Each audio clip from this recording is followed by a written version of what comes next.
Today's Albion Online video is all about showing off many useful and optimal builds. This is going to be a guide on the builds, the items you'll need to use, the items and why you would want to use them, and I'm also going to show off extended gameplay of each and every build in action so that you can see how it works. I'm going to be talking to you through how it works. I'm going to be explaining my actions and so on and so forth, and we're going to be covering a very wide range of activities in today's video, including like full loot zone PvP action, PvE stuff, save zones. I'm just going to go over so many different builds. This should be a very long video by the time I'm done with it, and I will do editing to save you time in between me like running around the world and stuff. So let's get to it.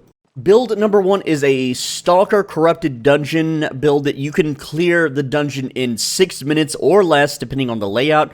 This is purely for PvE ratting. This is not for fighting other players, though you can, but a lot of people run counters to curse stabs in Corrupted Dungeons, and the meta is just disgusting, and it's not fun for me to play. So this is PvE. This is just, you farm bosses and mobs, and you get loot and treasure, and you sell it. And I'm going to go, here's everything on the screen, but I'm going to go ahead and hide the text now and talk about it so that you can further understand. So here we go, starting with the Curse Staff. Now, I'm using a Tier 6 Curse Staff because it unlocks the other abilities on the staff. And for PvE, you want Curse Tar and Curse Beam. And I didn't put this on the screen, but if you get invaded, you want to switch to Curse Sickle and Desecrate so that you can hold players in place in traps. This makes it really hard for them to approach while you escape and break crystals. Also, passive 1 for more damage. Then on Mage Cal, you want Fire Breath with passive 1 for PvE. If you get invaded, swap to the Boop, the Force Field. This will knock players back into traps and knock them away from you. Cleric Robe, you want the third ability here, the R3. And for those that don't know, this is Q1, this is Q2, this is Q3, this is W1, W2, W3, W4, etc. Alright, and then Soldier Boots. Now, you normally just run Rejuvenating Sprint with the passive here, but if you get invaded, swap to Wanderlust, and this is hopefully you don't get purged. That's all I can say.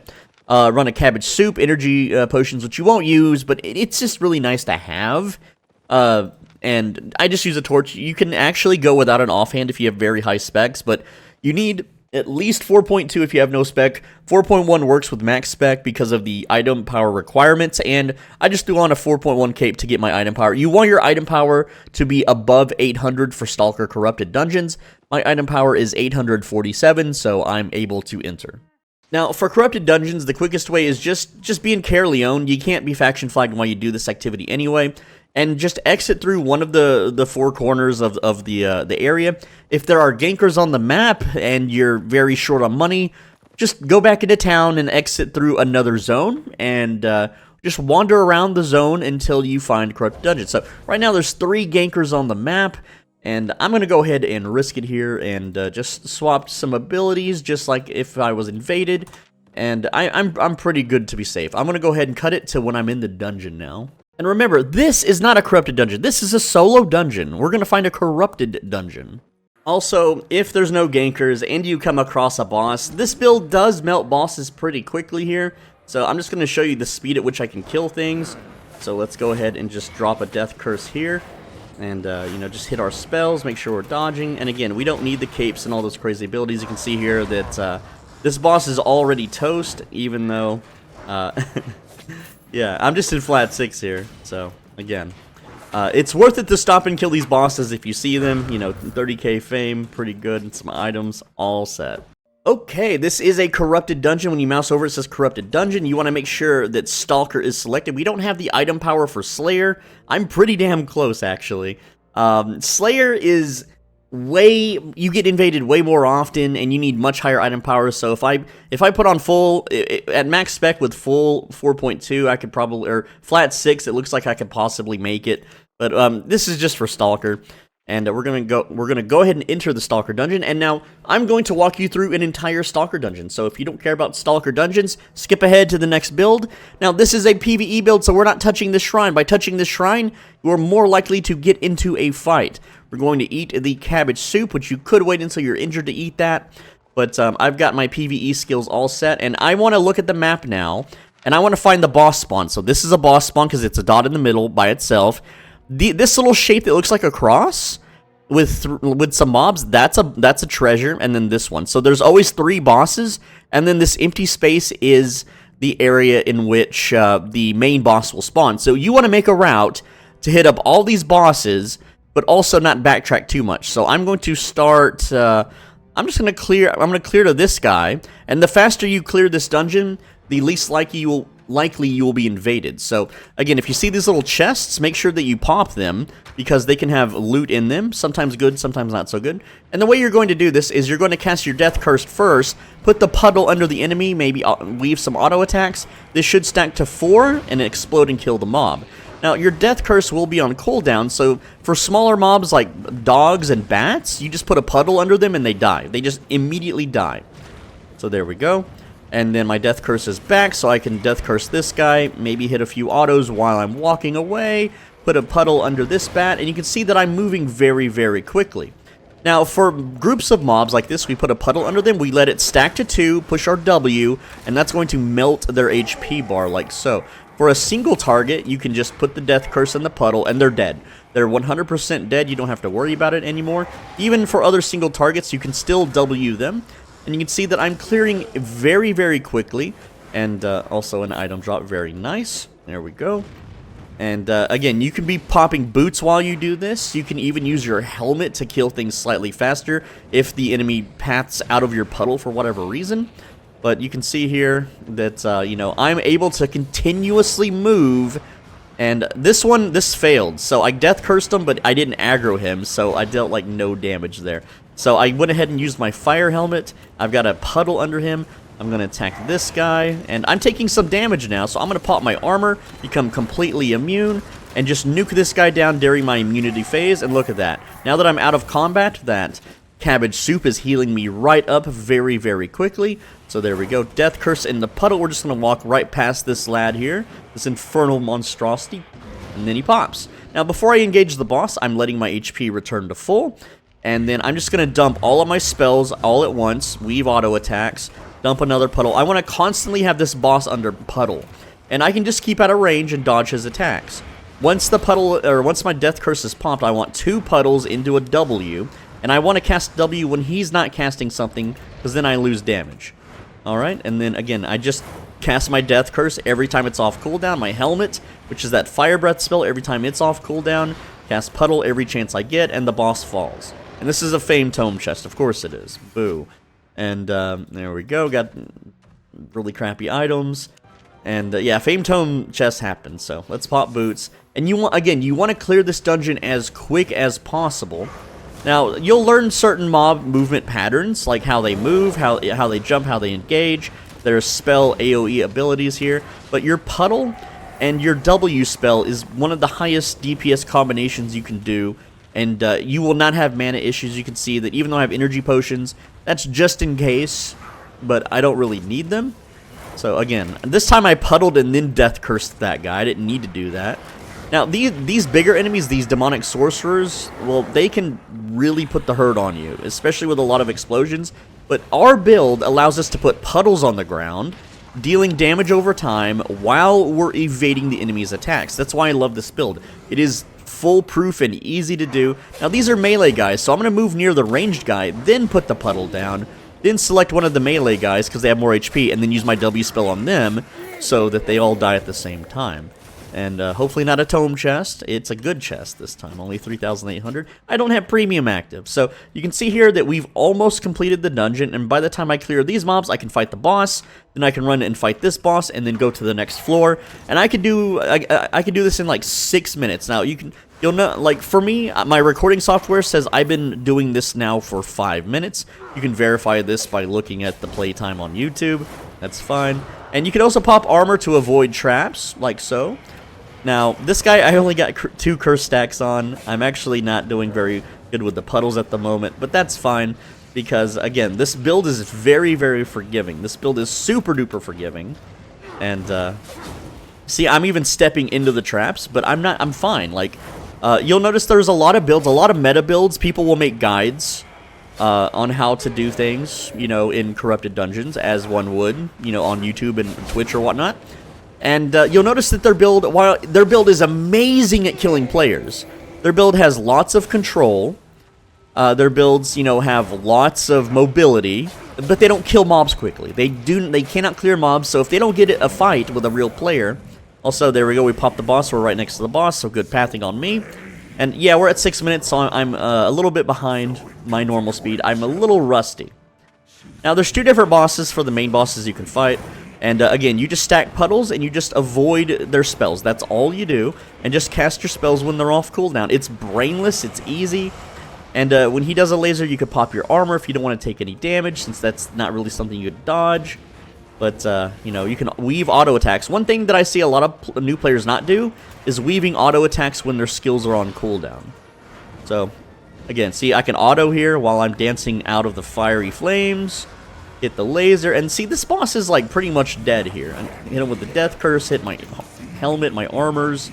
There's everything I can do. If you want extra damage on your death curse, what you can do is you pop your armor's ability, your shield, and then once you have the shield, you have a damage boost, and then you can cast your E-spell, which snapshots the damage boosts for more damage. And there we go, we just made 54,000 silver, and remember, our set's only worth 70,000. We have one more boss to go do.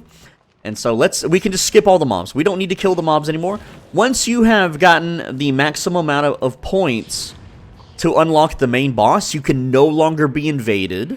And I don't think they're going to change this anytime in the future. So, you know, if so, look in the comments and someone will be like, well, in this patch, they changed it. They probably won't, though. So, anyway, I'm going to engage this boss with not a full health bar because I can. Because, well, we're very powerful. There we go. So again, just puddles into Death Curse. Pop my helmet there. Dodging attacks. And just lasering them down. You want to make sure that you cast your W spell while there's a puddle underneath them. Because that way, it's refreshing the curse stacks. Because every time your laser ticks or does damage, it's removing a curse stack. So as long as they have... And I'm just standing in the lava. That's fine. Easy, right? And there we go. We got another chest. Unfortunately, it's another tome chest. You know, curse my luck. But hey, there we go. That was the corrupted dungeon. Now you can push the A button, and then you can go to the next dungeon, and you can rinse and repeat this and get a whole lot of loot. Now, if you get invaded and you need to run away, again, you switch your skills. There's going to be crystals on the map. You just run to them, and you break the crystals. And with your curse staff, you can break the crystals while moving. It's really easy to do. The death curse will absolutely pop the crystal. And if the enemy does not have counters to your build, like they don't have the knight helmet and they don't have cleric robe, you could most likely just kill them straight up or force them to run away. You don't have to run. You're a curse staff player. You're the most feared of all builds in the game. And because of that... almost everyone runs counters to this in the meta for corrupted dungeons. Now, when you go to the surface, once you're done, you're going to get a shield, and you're going to look at the number of gankers. If the number of gankers is high, look for exits like Avalonian Portal dungeons, etc., etc. You could just hide out in a dungeon, you know, or you could risk it, and you could try to R back and, yeah, pay some silver. It's very, very cheap because our build is cheap. And then you can go to Caerleon and, you know, turn all this into silver. Easy peasy. We made 100k in, what, 10 minutes? Super duper simple. Now, honestly, I only recommend doing Stalker or Slayer Corrupted Dungeons for PvE if you have premium and it is the bonus day, which right now it's Gathering Hide, which I should be out gathering, but whatever. So, again, I only do those and see good numbers when it's a bonus day and with premium. Next up, we have the PvE Tracker Monster Hunting build, and this used to be a members-only video. It's been about a year now since tracking's been out, I think. So I think it's time that I can make this little build public and how it works and why I use the items that I'm using. So I'm just going to scroll it on the screen for you, so you can pause the video if you want. There we go. And let's talk about what we have here. So it's pretty much the same thing. We got Curse Staff again with the tar and the laser beam. Okay, but this time we swapped out our armor for leather for Stalker Jacket, because when we use Electric Field, it's technically a DPS increase, and giving us more defense means we can survive certain encounters. And we also swapped out our boots for Guardian Boots. This makes some of the fights, it's kind of mandatory for some of the tracking fights. Though if we are being pursued, we do have to switch to Rejuvenating Sprint. I did swap out the food for roast pork. This is very important for sustain because these enemies have lots of health, and, well, we're using a cheap set, so we don't. Mage Cowl is still what I use just to DPS down the enemies faster. You can also use a Cleric Cowl for more defenses. I don't use a cape in this build, so the cost is actually wrong by about 3,000. But you can put a cape on if you want more mana regeneration. You don't need it. I swapped out for healing potions just in case, and you'll need a tracking kit. I'm using a tier 4 tracking kit. You can unlock this very, very quickly in like your first hour of tracking. So there we go. Now, the same thing. We're just going to exit through one of the Caerleon corners, and let's go ahead and pick the southwest corner this time. Let's go into the Bridgewatch zones, and we're gonna see how tracking is. Now, I'm tracking currently on the West server, the Americas server. And so there's a lot less players. It's also morning time, where, again, there's not a lot of players online. I also went the wrong way. You could clearly tell I don't navigate Caerleon much. But essentially, playing during off hours and playing on a server with less people is going to make this way easier than playing on, like, Europe, I guess, or even Asia at the moment. You're going to have to... Again, there's lots of competition. So, the way the tracking kit works is there's a hotkey, and I believe it's the U button by default, I think. So, if Y is inspect, yeah, U is tracking. So, you just push your U button, and it's going to put a big circle around on the map, and we're going to see if we can find any tracks. There were no tracks found in this big circle. So, we're going to ride all the way out here and make another big circle until we find some tracks. And again, be wary, there are 3 gankers on this map. Now, my gear is not the greatest. They might not kill me, but I do have a lot of crafting fame, so when they inspect me, they're going to be like, oh, he's doing a transport. And look, someone just died just above me. So I can assume that is where the gankers are. And just to be safe, you should switch to more PvP-oriented skills like, Vile Curse and Desecrate, with boop and, run speed instead, if there are gankers on the map while you're looking for your tracking target. So, again, I'm just going to ride maybe a zone away, get away from these gankers. And also, as a non-flagged player in a red zone, you could run to these outposts, but you can also attempt this in the black zone. There's going to be way more tracks in the black zone. The problem is that you're going to have entire guilds that protect their zones. And again, I ran all the way out here, so I can put a big circle around this area and see if I can find any tracks. You're going to rinse and repeat this. This is a process. So we have a rare quarry track. Not the ideal one. You really want the animals because of the rare drops, but this is still silver. This is still an adventure, so we're going to run over to this icon now. And now there's 4 gankers on the map. So yeah, again, this build is only 70k. So here's the tracks. We're going to left-click on it. It's going to channel the tracks for those that have never done tracking before. And let's see where it leads us. So there we go. We have finished tracking, and now it's right here in the middle, and that is where our hunt begins. So if there's a lot of players in the zone, and too many of them are near the mob, it'll run away. Also, other players can attack and steal the mob. Also, gankers will see the mob and then camp nearby, and when you engage it, they'll run at you from off screen and kill you and take your stuff. Tracking is quite dangerous, and I'm going to be honest, I haven't done it enough to know the profit margins or if it's worth doing. So there's the boss, Harvester of Souls, tier 4.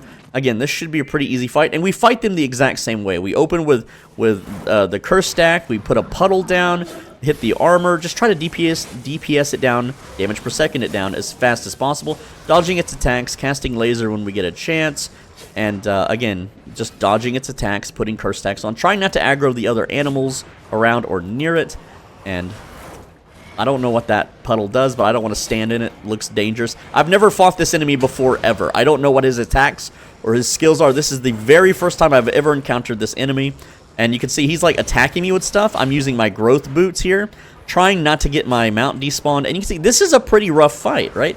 This is a battle of attrition here. You can see I'm kind of low on mana too. My mana's getting a little bit low, and it looks like he's running away now. That's what that exclamation point was. It even says here, Harvester of Souls flees because it's exhausted. So what that means is now we got to go up here and continue the fight. Now the enemy isn't going to heal. He's going to be, low HP. So again, this gives us time to regenerate our mana.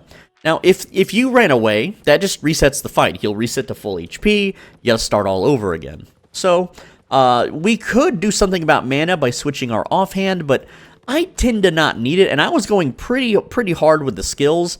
You don't have to spam the skills as much. You can just keep it, you know, efficient and just use puddles and death curses if you want. Casting puddle and avoiding attacks will pretty much kill everything in the game.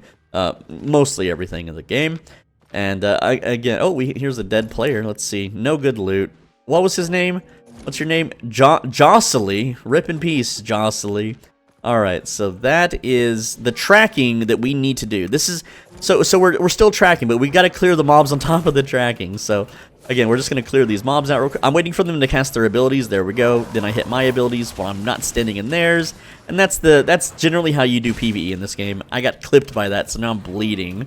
Alright, so while I'm bleeding, I can't channel this. It'll interrupt it. See, watch. See? So I gotta wait for the bleed to wear off. There we go. And now I can channel this, and we can continue to track our target. And, again, if you know what tracking is, then you can skip to the next build. But, you know, again, I'm making a long video today because there's a lot of new players that don't know what this stuff is. And other players who aren't hostile, they can help you. But I don't think they get the loot. I'm not entirely sure. Again, tracking to me is... it's something that I don't really do because when it was popular at the time, everyone was doing it, which means without a group of friends to help guard me and fight things. And I would say tracking is more of a group activity because there are some trackings that you need a group of players to do. And see, look, this guy's fighting my mob, but it's my mob, so I don't know how this works, so we're gonna see. But yeah, this is my freaking target, dude. Like... So again, I can out DPS this guy pretty easy, and that's kind of what the build's for. I don't know if he's just helping me, so we're gonna see. Do I get the loot? Does he get some loot too? I can't really communicate with him or anything, but yeah, down he goes. Let's grab the loot. 18,000. We got some experience there. And how much fame did that give me? That gave me 36,000 fame. And then for completing the tracking, I got 472 fame.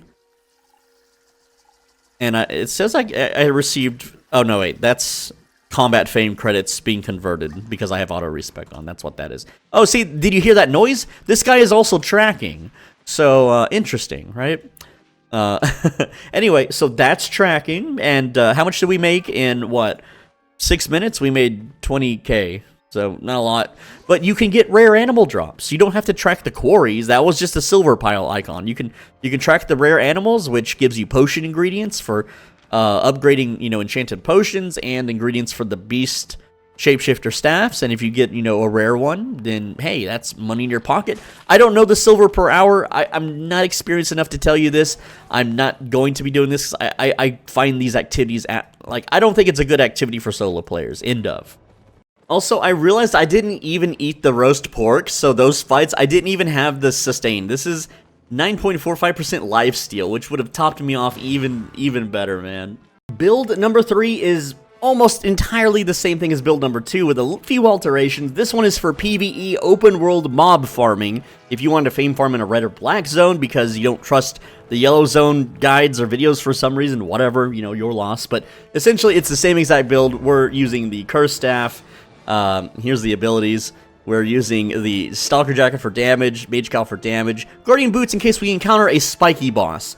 And these things can really hurt your HP quickly, so you kind of need this ability when using, you know, a cheap set like this. Torch, Healing Potion. I'm using Cabbage Soup. You could use a roast pork, but Cabbage Soup is just way more reliable. This build only costs 67k. So open world mob farming in this manner is you grab a mob camp. You want to find mob camps of 4 or more targets. Put a puddle down on the pile of enemies. Attack the one in the middle with your W spell. And just blow all of your abilities here. Now, the problem with this build, and yes, this build has problems, but it's so cheap it doesn't really matter, okay, is that your puddle, your Stalker Jacket, your helmet, your laser, these are all area of effect spells. So all a player has to do is, if you're over here farming and they're a ganker, they just ride up, step in your puddle, that despawns your mount, and then with your mount despawned, you are dead. You're basically dead. So, but this build is very, very fast at what it does. It fame farms insanely quickly. It's mana efficient. And you'll notice that, like, killing enemies here, I'm just picking up silver, earning fame. So if we look at our combat log, how much silver did we get? So that's... besides, you know, me spending 5,000 silver there on combat fame credits. So it's 800 there. Let's see. Hold on. You know, we can 800, 800 there again. So you're going to make your silver back very, very quickly just by killing mobs. So some people are like, well, it doesn't matter if you die. Now, for me personally, I don't like dying and giving up my loot to other players. I really hate that. But you can see here, we can just grab all the mobs, and, you know, our horse is tanky enough. It's fine. This is what we do. We just put some puddles down, right? The big guy here, we're going to... I'm gonna grow big because I'm gonna take some damage here. But again, look at this. We are just nuking all of their health bars so quickly. Let's try. Oh, I'm standing in the fire. That's fine. You know, we're tanky enough to stand in fire. Though this is dangerous if a player rides up. We are not in a state. This is for rapidly killing. So that was 1,914 silver.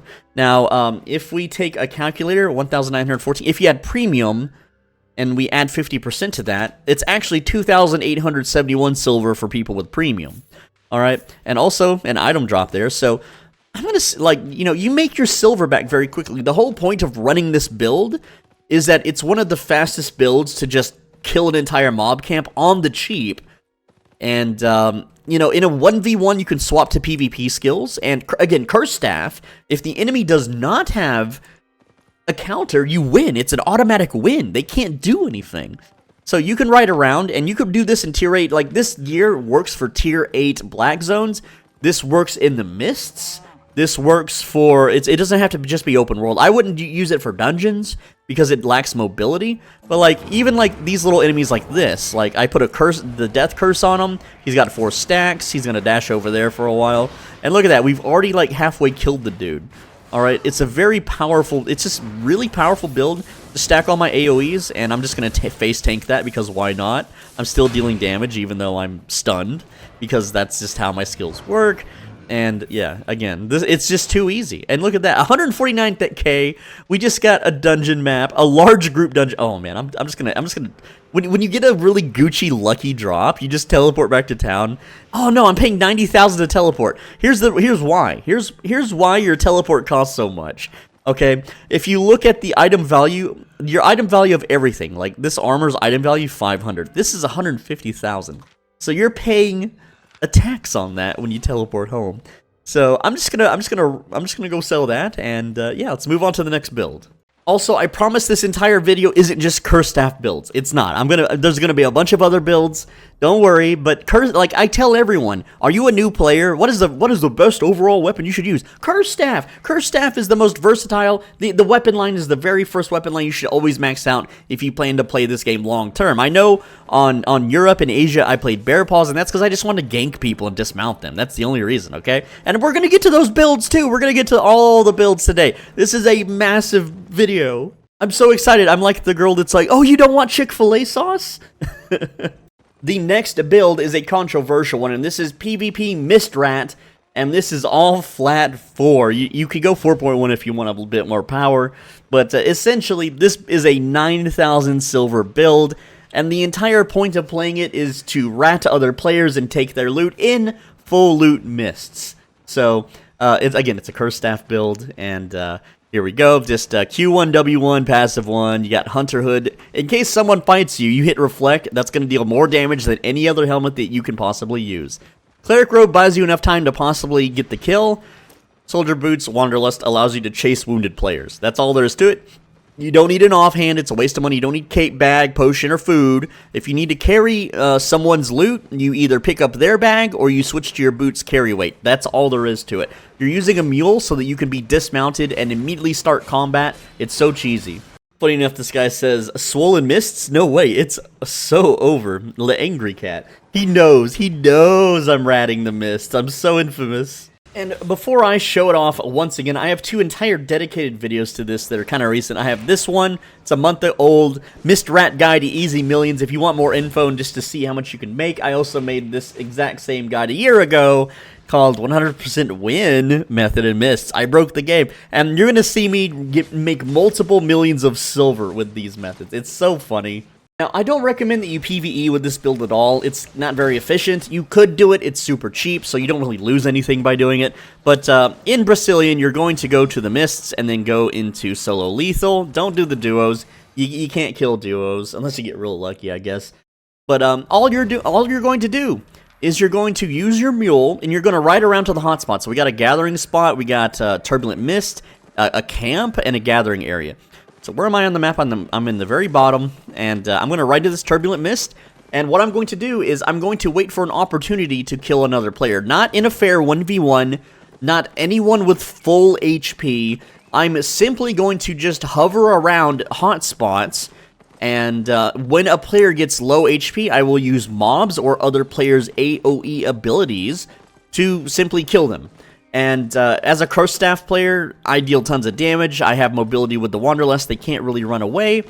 And I'm going to avoid any kind of fighting if, you know, if other players are also mounted or full HP. So right now, this guy is he's an 8-3 Death Giver. So if I could manage to catch this guy at low HP, it's free loot. It's multiple millions in free loot. I'm only risking 9,000. So what I can do is, most likely, no one's going to challenge... Oh, I'm dead. So I'm just dead here. Oh, no, I lost 9,000. So when you're in a fight, you're going to cast your armor immediately, hit your reflect immediately, cast your death curse as soon as you can. And you can see that even though I'm dead, look at his HP. I dealt at least 40% of his health to a full 8-3 guy, right? And again, I only lost 9,000 in a minute of my time. Whereas if that guy died, he would lose 10 to 20 million? I forget exactly how much it is. But it's so quick because as soon as you die, you just run right back to the market. And then you just hit a re-gear button, and you go back, and you do it again and again and again. And so here we go. You just go to Lost Gear on the buy. So we're going to go Lost Equipment Search. 8K, buy and equip, boom, done. We're back in the fight. It's literally like 2 or 3 mobs worth of silver. If you think 9,000 silver is a lot, you've got some growing to do, young man. But again, this build is basically, you just rinse and repeat. Now, that guy was a little crafty with how he got me. I wasn't paying attention. I'm looking at my recording software. It's going to happen. But at the same time, at some point, that 8-3 is going to get into a fight that he can't exactly, avoid. And then you're going to be right there to take 40% of his HP away, or all of his HP rather, and then scoop up the loot. The thing with this is, while it's not consistent silver per hour, it's super fun, it's super efficient, and over the long period of time, when you're just throwing 9K into the wind, you will hit those juicy jackpots. Now, unfortunately, you have to wait 5 minutes to go back into a solo lethal, so I've got 2 more minutes to wait. Alright, attempt number 2 here. Make sure you're going into the lethals. And, again, we're just going to hover around hotspots. So, more tips. You want to hover around the big and the small camps. And also, you want to make sure that your game's audio settings are very loud. So, I'm going to turn sound effects from 40 to 100% here. And you want to listen for other players doing things. You can hear a player attacking and fighting outside of the nameplate render distance. So, I'm going to get near this camp. Is this even a camp? Yes. And I don't hear any fighting. So I'm going to listen. There is nothing going on here. And you have a pretty big listening radius. So I'm going to now ride to the big camp and just listen. Just listen for players. If I can catch a player essentially with their pants down, I can run in, curse them up, and scoop up their loot, and then I can just go back to Brasilia and sell it, and buy infinity more sets. Like, once you kill one guy, all those 9K sets you've been throwing away simply pay for themselves. And as you can see, if I can deal 40% of someone's HP to an 8.3 player, like, that dude had, what, over 3K HP, 40% of that's a lot. That's 1,200 damage, at least minimum, right?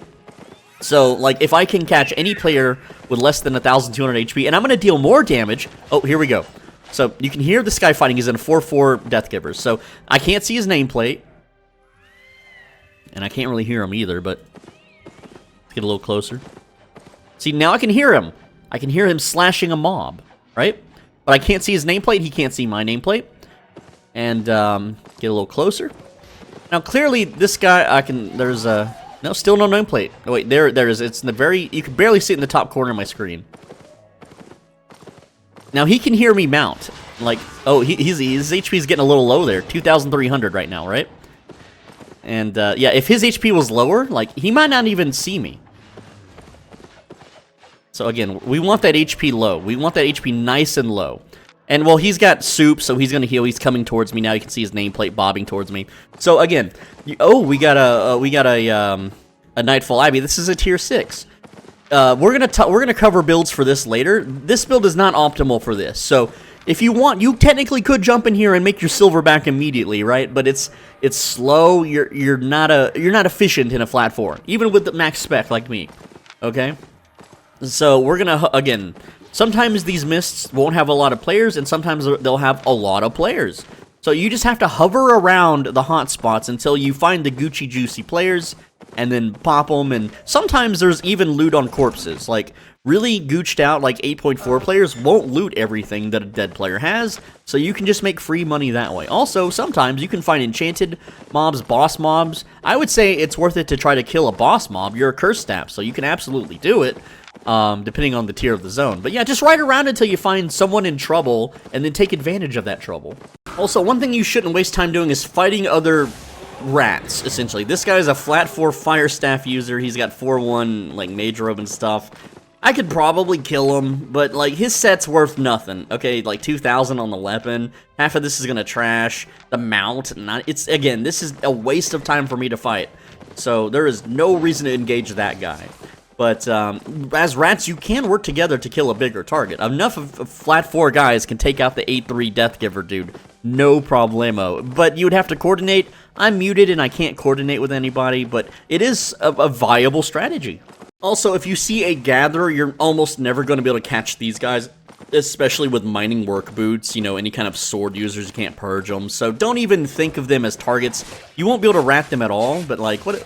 Now, this guy is fighting. He's probably baiting me to try to fight him, right? It's something that's simply not going to happen. Now, here's another rat build. This guy's the 4-1 double-bladed. This one's more mobility-based, but it doesn't deal as much damage as quickly as the Curse Staff. Also, it's more expensive, so, again, not really recommended to run that build. It is viable, but it's not as consistent. So, oh, I found a Crystal Spider.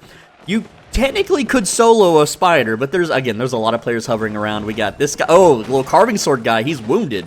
So what we can do as rats is, yeah, see, we're just gonna hover around this dude. And if he gets wounded enough, we just get dismounted, and he might try to fight the spider. And it looks like he is. So if this guy gets wounded enough, I can stand in the spider's area of effect spells and engage the sword user. And oh, look, he's jumping towards the mounts here.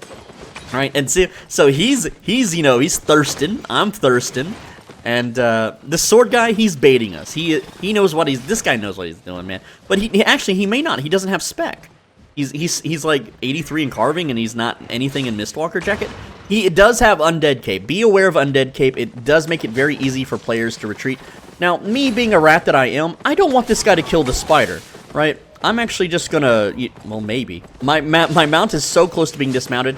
The sword guy knows. The sword guy knows. Come on. I just need one bad happening for the sword guy. Like, just one big hit from the spider on the sword guy, right? But he keeps jumping on me. So, to me, this is... He's at 2,000 HP. Oh, look at that. Oh, here he comes. Look at the 4-4 guy. Well, now... Oh, yoink. Look at this. Even though I didn't kill anybody. I just made 47,000. 244,000. See you later. See you later. See, I risked 9K. I didn't even fight, and I made 244,000. I am not joking. This build is just absolutely redonkulous. That guy did all of that effort to kill the spider. Another guy, the 4-4 bloodletter, runs up, ruins his freaking day, and look who got away with it. Look who just escaped. It's, to me, I don't care about the silver. I don't care about the thrill of PvP. I care about the salt. That guy is pissed. But hey, we got it on video. This is too funny, man. Look at that. So again, it pays to be a rat. It freaking pays, man. So essentially, this one little small encounter paid for 27 of my sets.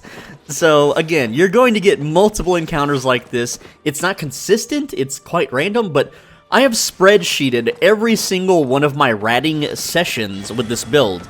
And out of 300 sessions, I'm averaging well over 1 million silver per hour doing this. But for me, it's just fun. It's just funny.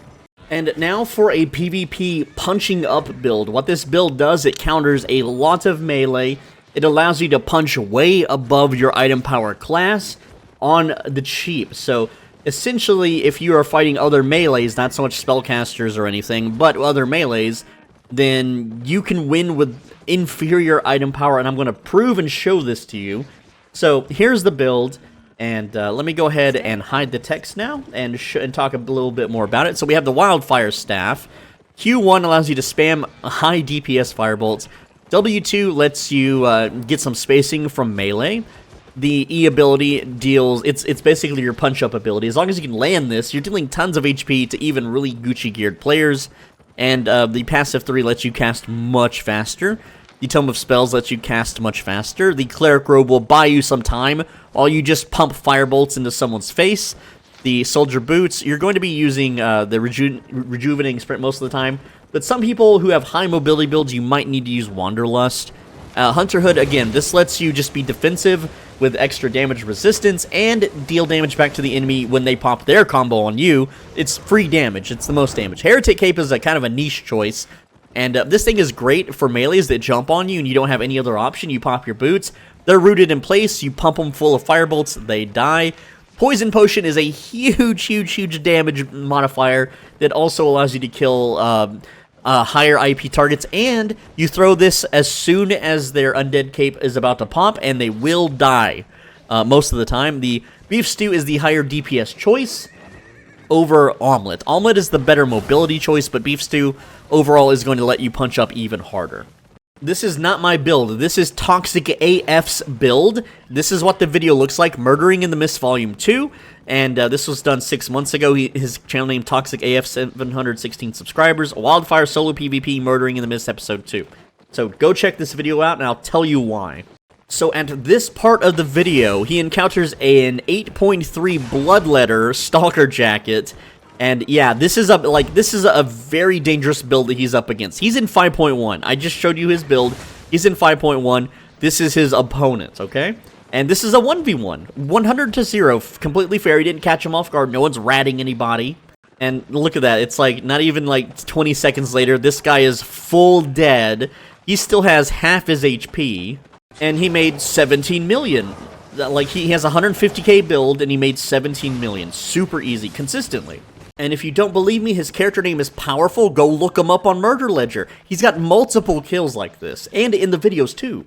But yeah, this is the build to counter all those doofuses that are running, you know, double-bladed, bloodletter, dual swords. Though dual swords is still, for me, kind of hard to fight. I'm not the most experienced with this build. Let's see what... Oh, we got a little fight. Speaking of duels, there's a bunch of people fighting. It's dual swords on dual swords violence. Look at that. What is that? Oh, that... Oh, yes. Please fight me. Please. I want you to fight me. I'm switching to Wanderlust here. Because I can probably catch these dudes. I could probably catch them. Okay, he mounted up. Where's the other guy at? No, he didn't mount up. Oh, dang, I wasted my cape. Again, I'm not the expert at playing this build. What about this guy? What about this guy? No, that guy turned it in. So, yeah, let's fight him. He's probably not going to turn and fight me. But, yeah. Oh, man. Like, you can run into melees with absolute confidence you can get away. And, again, I got 40 seconds on my mount. So, we gotta keep this dude in combat. Oh, what do we have here? Okay, that guy rooted me. Yeah, does he want some? I absolutely want some, even though I'm at a disadvantage at the moment. And this other guy's trying to get dismounted, this infernal dude. Let's eat our food, why not? Let's get a little damage boost.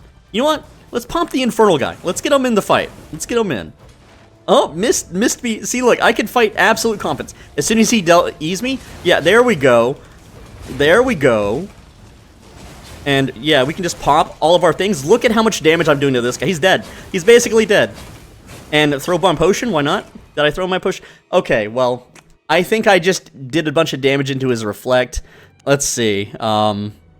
Maybe, I don't know. But again, I'm not the most experienced at this, so I'm not doing the build its absolute justice.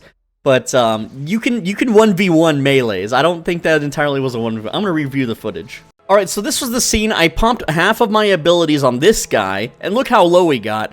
And then I fought this guy with just my Q spell and a potion, and look how low he is. So someone's killing somebody here after this fight, and Yeah, I threw away 150k. That's not a lot of silver for me.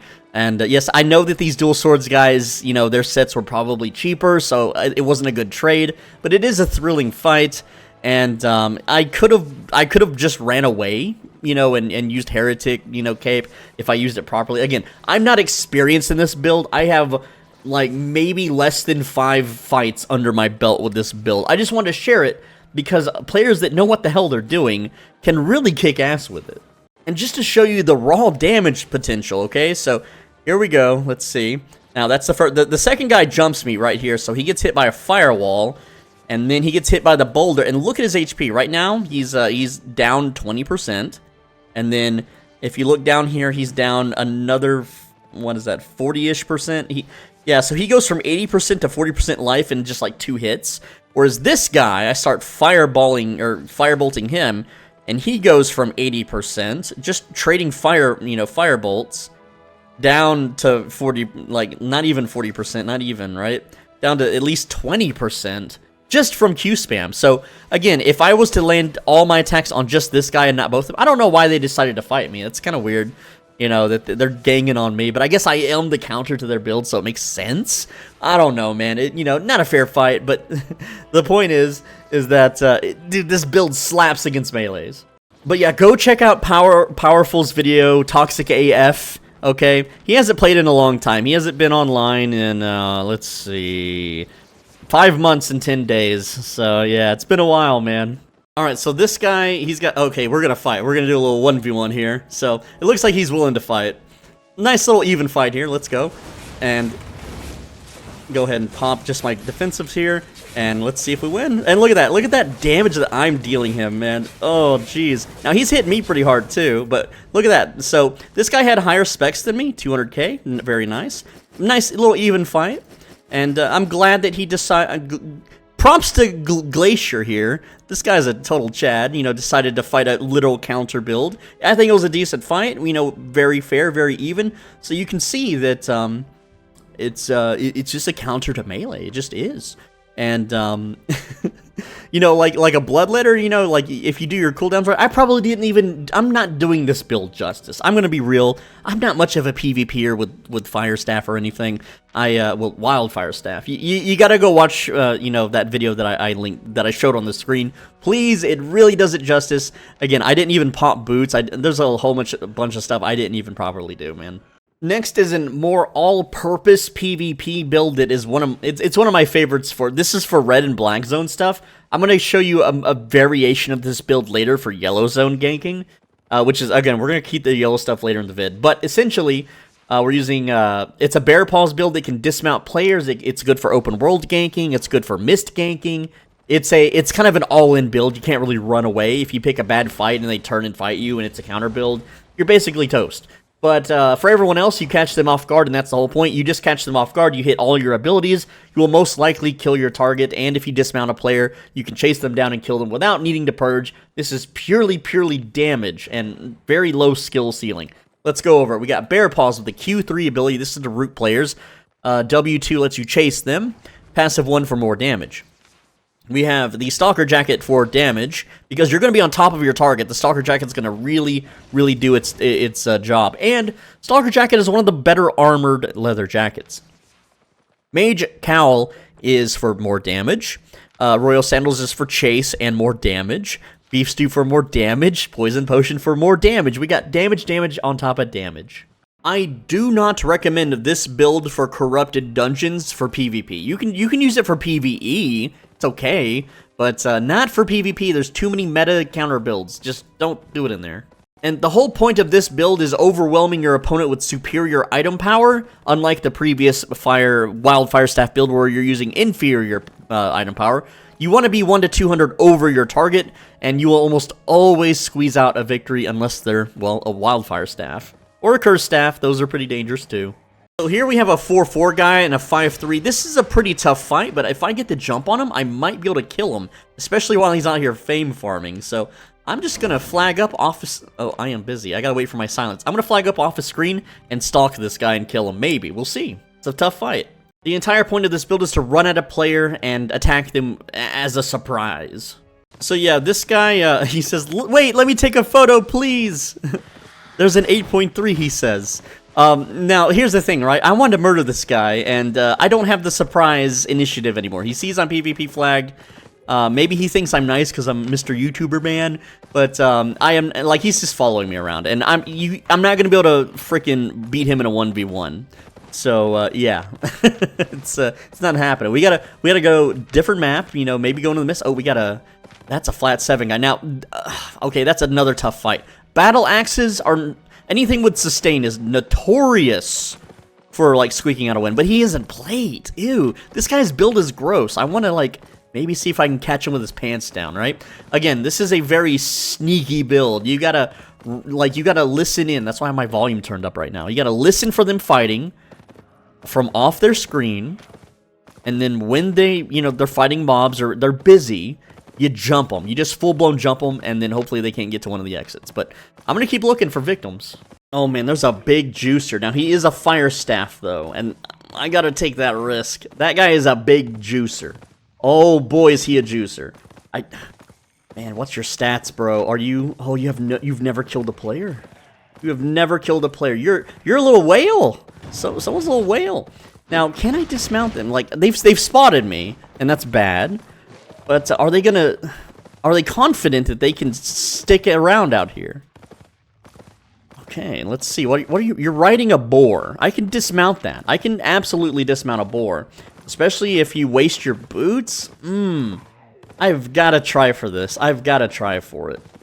They're kind of pathing weird. They're like pathing here in the corner. If they continue along the corner here. Okay, they're dismounted. I'm dismounted. Okay, let's go. Oh, I got to eat the food. No, now they're remounted. I'm eating the food. Where'd they go? Oh, did they go in the mist? I think they went in the mist. A greater mist. Oh, good luck with that. No, they didn't. The mist would have closed. They're down here. We are following a big juicer. Now, if we pop a big juicer, that would make a fun vid, wouldn't it? Absolutely would. But I'm gonna keep trying. All right, they are just north of me. I'm gonna just run at them and see what happens.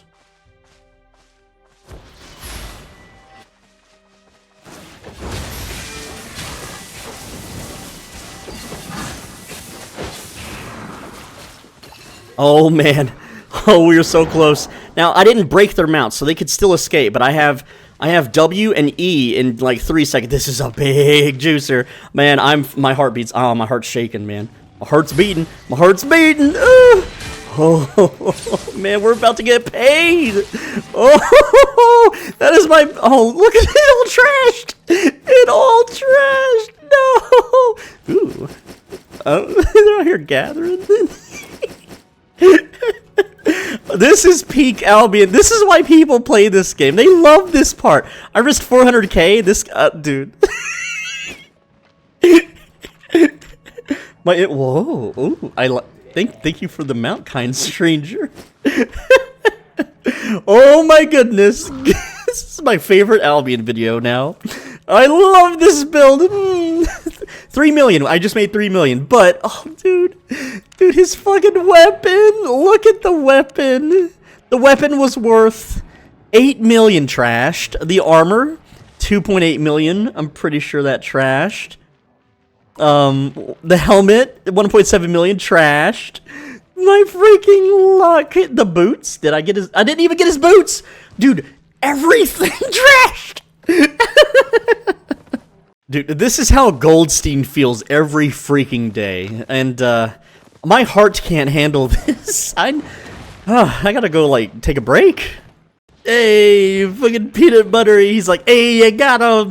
My guildmate in Brazil's like, no way, Soul just killed that guy. Hell yeah, dude. Hell fucking yeah.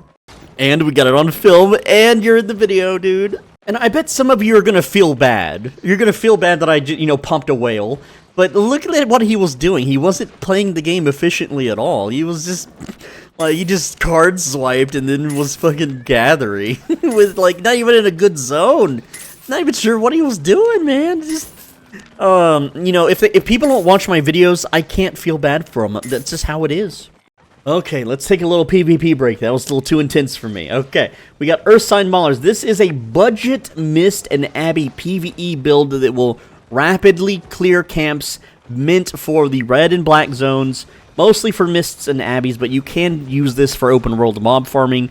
It's fine. It's not as easy, and you can't really kill spiked bosses with this build in like the black zone, so it's more of an Abbey and a mist build. It's really, really quick for clearing Abbey camps, but let me go ahead and talk about the build here. So we have the Ursine Maulers.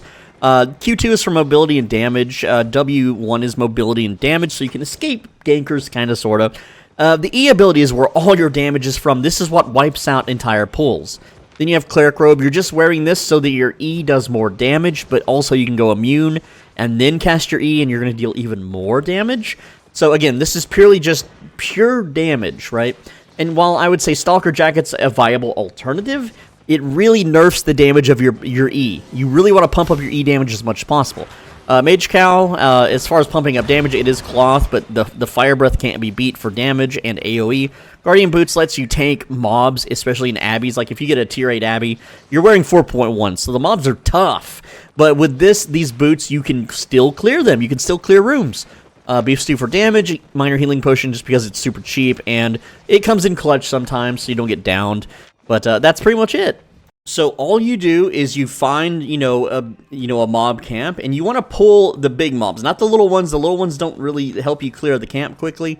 But we want to pull as many of these upgraded mobs. So we have an archer, we have the mage, and we're going to get them closer together. And then you just simply push E on them. That's all you do. You just push E. You're going to get hit, whatever. You can't be interrupted. They're going to pop. And there we go. We've one-thirded the camp with a single ability. Then you just chill on your mount. And you listen for other players, you look for gankers, you wait, a few more seconds for your cooldown. There we go, 5 seconds remaining. We're ready for the next pull. And again, you want to pull multiple enemies with this to be most efficient. Right now, it doesn't look like there's a lot of potential for... Oh, here's another double. So again, just push E on them, and then they die. And yeah, you'll get hit by stun arrows and spells, whatever. But the enemies are going to just explode and die. Now, for higher tiers, like tier 7, tier 8 mobs, you're going to need a little bit more work. You're going to use your Q spell and your W spell. It still deals decent damage. Like, you can see that, basically, I'm not finishing my Q spell. I'm just using the first ability. The second one is a pop-up. And hey, we got a purple chest. What do we get? 39k. Not a bad start. Remember, this build only costs 35k. We just made our build back. So if we die, we're not really at a loss.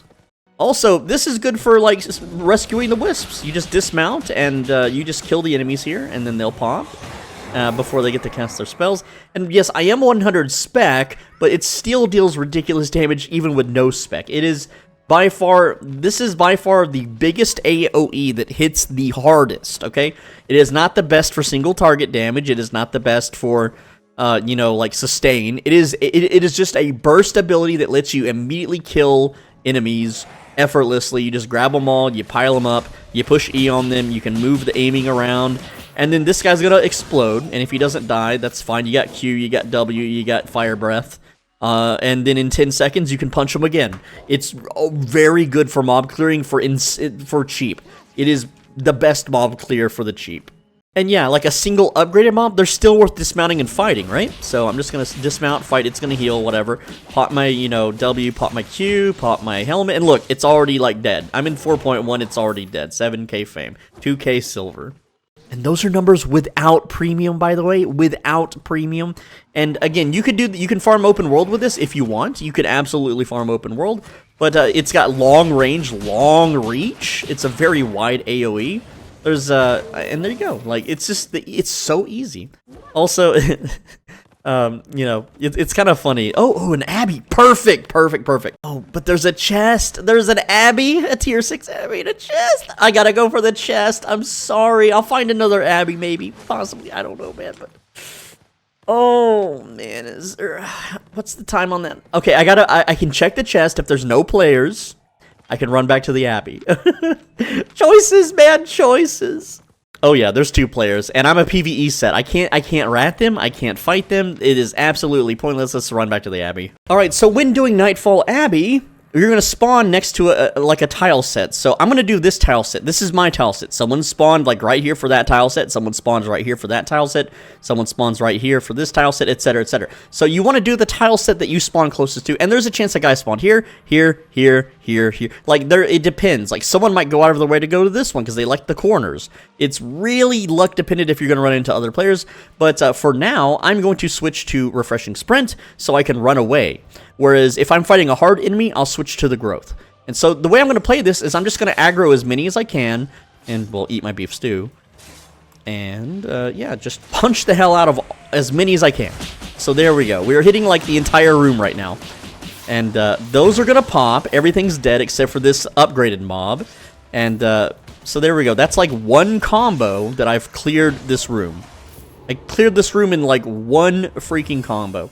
Now, unfortunately, I'm running beef stew for damage, but you can run cabbage soup if you feel like it, so that you can regenerate a little bit faster. And you could also just use boots to, like, position quicker. So I can just boots here, you know, grab the mobs, you know, just kind of Wayne Jangle them all together here, just like this. Pop this, pop, you know, helmet, you know, and then boom, I just cleared, again, this is in flat 4. This is a tier 6 zone. What do we got? Green chest? No, not so good. Like, green chest is whatever, dude. But 3K is 3K. I'll take it. And again, I have mobility, mobility, mobility. I have immunity, so I can put on a shield, and then I can punch for even more damage. And of course, I don't have to use my E to clear. I can just use Q and W's if I want. I can just use my helmet and breathe fire into the enemies. You know, let them all stack up like so. And again, I can take it slow if I want. I don't have to take it fast. I don't have to be rushed, and I don't have to take big risk. You know, like, oh no, I'm fighting the enemies, and my HP is going to get low. So instead, you see what here, I cleared these mobs. Now I can just basically fight this dude straight up, kill his little minions on the side. I'm going to have to tank that, and yeah, that hurts. It's really not a good idea to tank mobs, but that's fine, because look at his HP. We've already dealt like over 2,000 damage to this guy.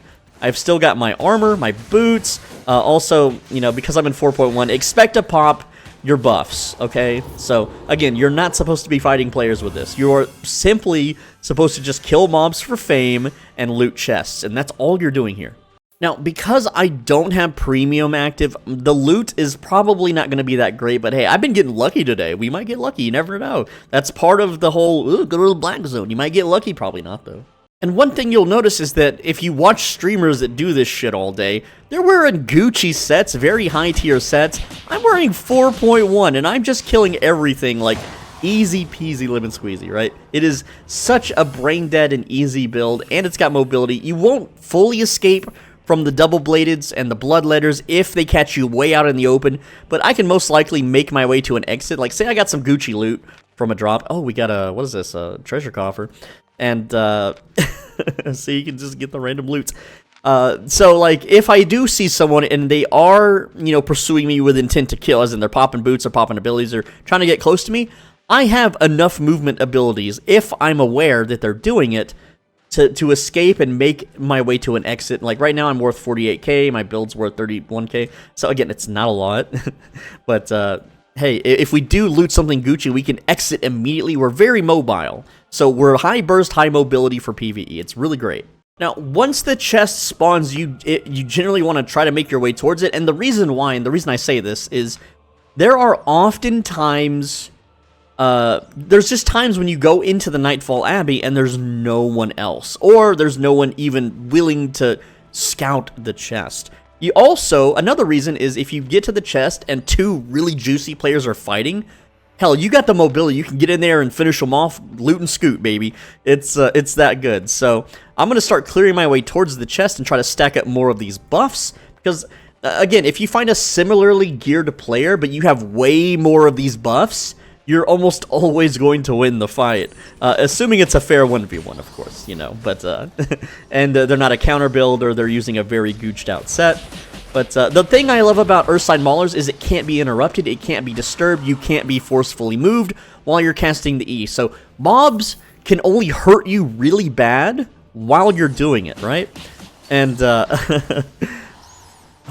what was that green laser that kind of shot across the screen? That was weird. Right? So again, like, it's just such a nice and easy build. It's chill, it's very low cooldown, it's not mana intensive at all. It's great. I recommend this so much.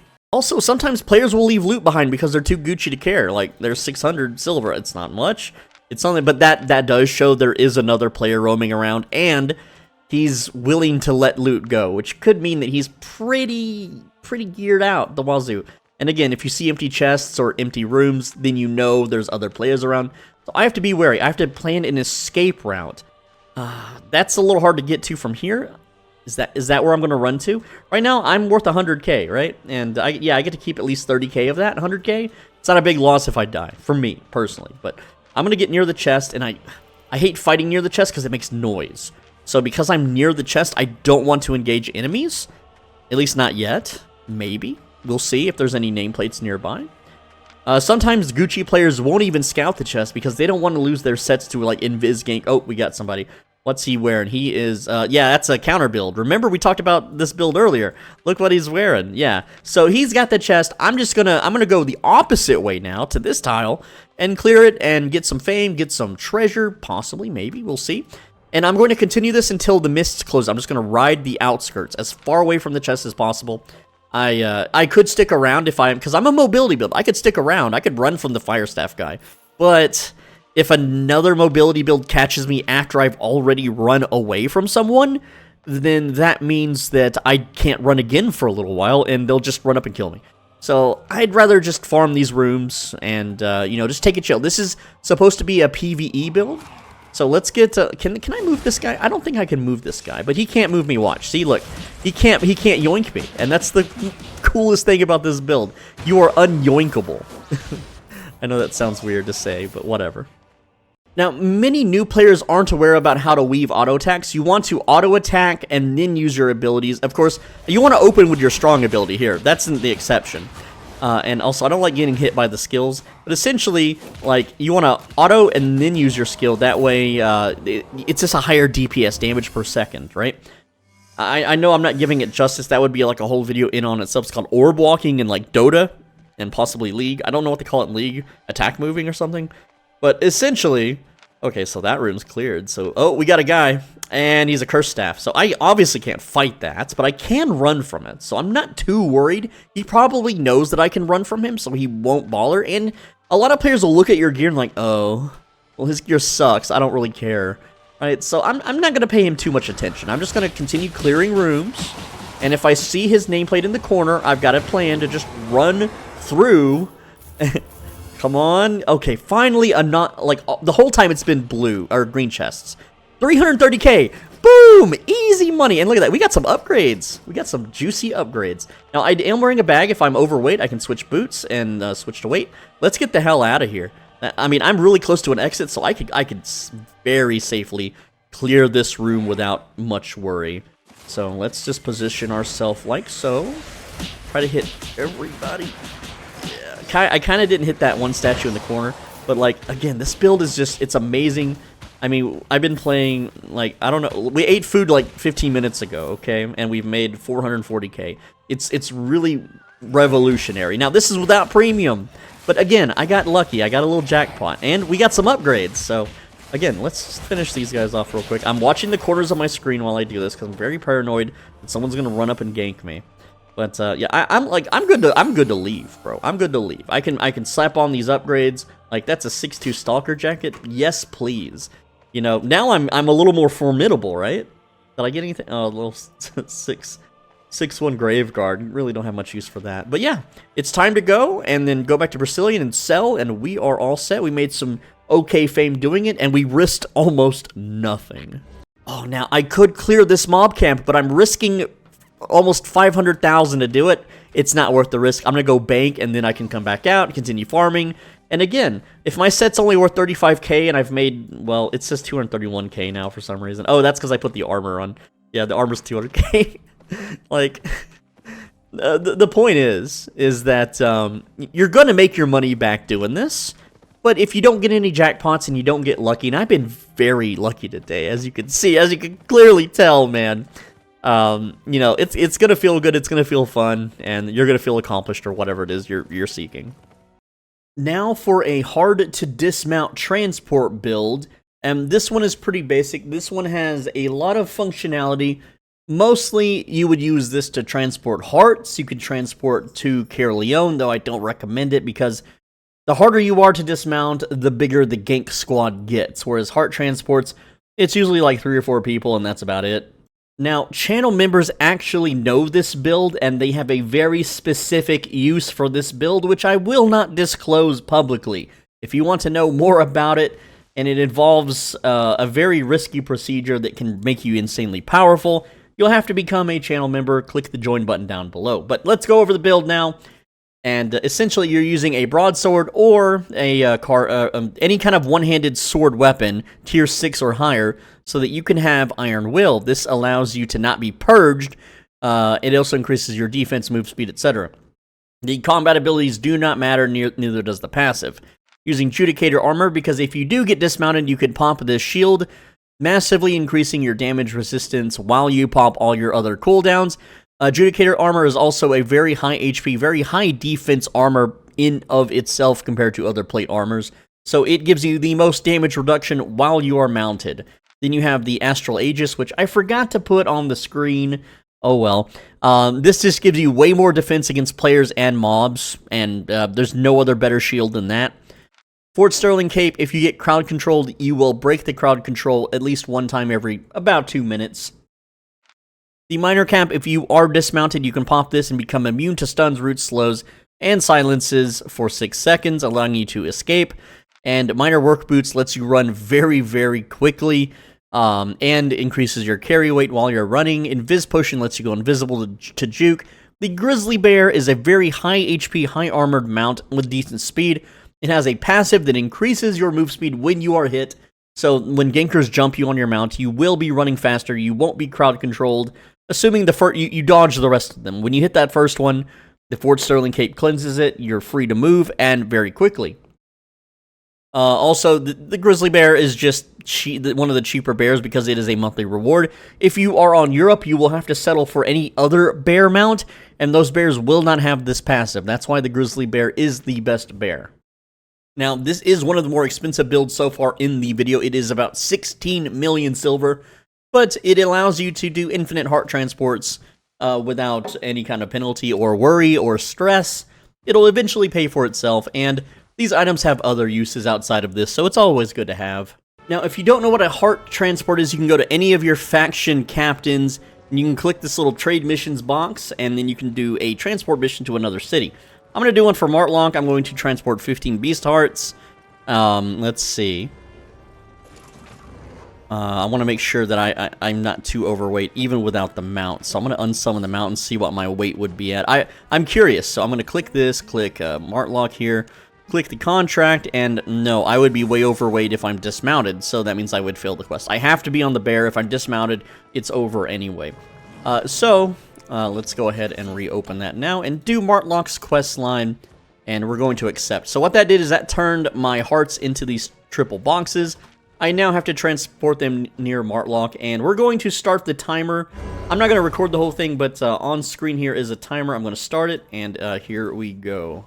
And here we are at the drop-off point. You get a shield. You can come in here. You're going to turn in the first part of the heart transport, and turning invisible. Now we have to go back to Bridgewatch to finish the quest.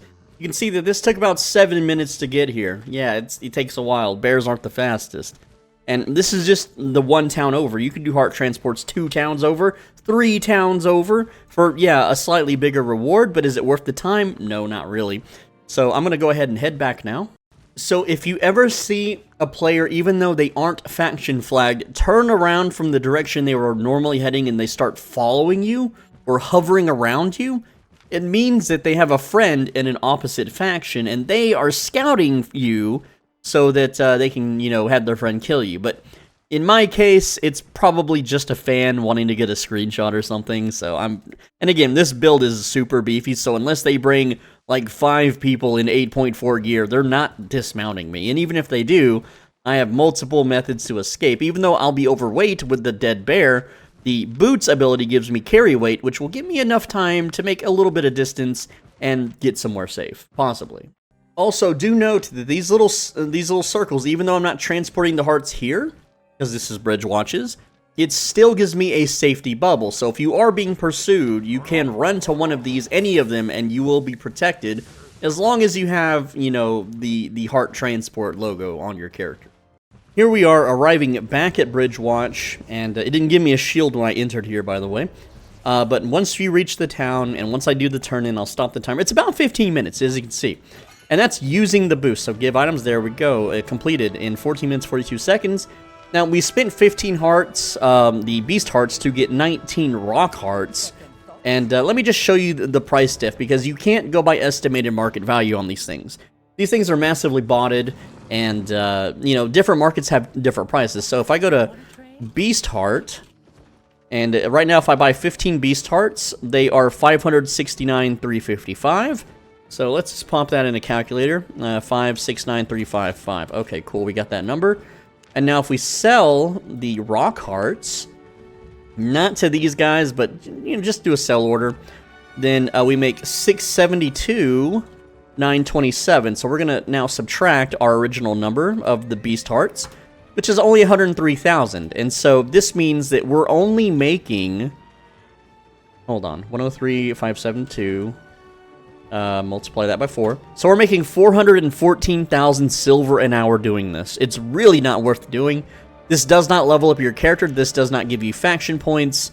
It's a really bad method for silver. It's super risky if you're not wearing this 16 million set.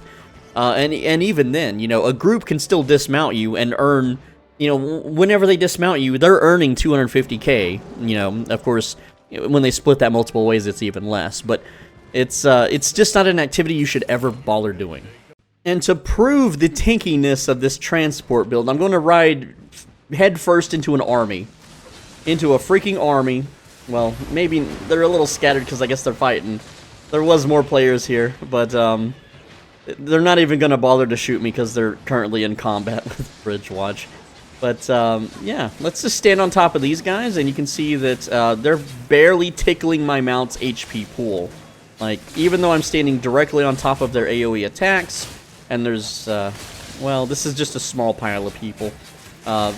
Again, they're barely hurting me here. They are barely hurting at all. And so, yeah, I'm just standing in their attacks. And these are geared players. 8.3 on that guy. This guy is 8.3, 8.3. See, they're all 8.3 players. Most people transport ganking aren't going to be an 8.3. There are a few that will. But, and I'm able to run away. I still have half my mount's HP after all of that. You're not getting dismounted. You're unless they have a full army dedicated to holding you down and fearing you and stuff. So, and then let me do one more, just kind of defense comparison here. So, what I'm going to do is show you the damage that you receive with and without armor. So, we're gonna let this thing attack me. So 6 damage, 6 damage. So it throws a knife for 6 damage. If I take off my armor, you can see that it now hits me for 12 damage. Double. It does double damage without the armor, okay? And, you know, like, the harder these things hit, the more I'm reducing it, right? So, that's why you wear armor. A lot of people, you'll see people on transports naked thinking, oh, well, the bear is, you know, provides 323 armor. Well, yeah, it does. But my plate armor here also provides another 300 armor.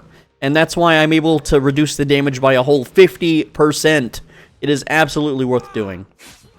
So, yeah. Like, here's the faction boss, right? You know, these guys all banging on me on my mount. And this guy, even this guy, 8-3 Bear Paw's hitting me. They're not gonna dismount me. I can simply just walk away. This build, it's not impervious, okay? If you face 10 people dedicated to bringing you down with the correct build, they will hold you down and chip away at you until they break you, and then they will take your stuff. So you have to use caution with this, but out of all the transport builds, like if you're transporting 200 million through the roads or something, this is the build that you want to use, absolutely. Now this is a solo dungeon speed clearing build, but solo dungeons are terrible in today's iteration of the game. Back in the day in 2018, 2017, 2019, early 2019, solo dungeons were the only real ways people fame farmed. It was also a good 2 million silver per hour farming method, and premium was only 6 million silver back in the day. The glory days, but those days are over. Robin Hinkies hates solo dungeons. He did a dev Q&A where he just crapped all over them the entire time. But I'm still going to give you the build anyway, just in case they make a resurgence, or if you are so bored with this game, you just want to deal or do some solo dungeons. So the build is on the screen. Let's talk about it. So we're starting with bolt casters, and if you're running red zone, black zone, if you're budget, if you're brand new, you can run 4.1. 4.1 bolt casters can do 8.3 dungeons. They can absolutely do an 8.3 dungeon. You do not need any sustain for a solo dungeon. You do not need defenses. Just don't stand in the enemy attacks, and it's a DPS race. Solo dungeons are a DPS race. If you are using a sustain build or a healer build for a solo dungeon, you're a goofball, and you should never, if anyone recommends that you run a sustain build for a solo dungeon, don't listen to them. They don't know what they're talking about. They're just some guild dweeb Twitch streamer. Anyway, bolt casters Q2 for the explosive bolt. You unlock this very early, like level 2 or level 5, like your first hour playing, you're going to get it. You're going to be using Q2, the Sundershot. You're not going to be using Caltrops, because Sundershot is your armor shred, so that you can use it as a steroid for your E spell, which is a massive. It is the highest single target attack in the game for low item power. If you take every item in the game and you use their big, ultimate, mega, super hard-hitting finisher, the Bolt Casters comes out on top as the highest DPS single-target weapon, and when it matters in solo dungeons, you're fighting bosses, and you want to down the boss as fast as possible, this is the weapon to go with the passive that lets you reset and spam your Q ability. The Cape is going to let you spam your Q ability. The Spectre Hood is used to reset your armor, and so there is one armor in the game that gives you more damage than anything else. And that is the Druid Robe, and let me explain why. So, I've had doofuses try to cancel this armor and tell me that I'm wrong, and I know that I'm right, and let me explain how. Sure, the armor has a lower % damage bonus passively than other cloth armors. So, like, take a look, without the passive, it's 40%. Okay, and if you look at another armor in the cloth armor tree, you'll clearly see that, like, Face Scale Robe is 50%, a 10% difference. No, sir.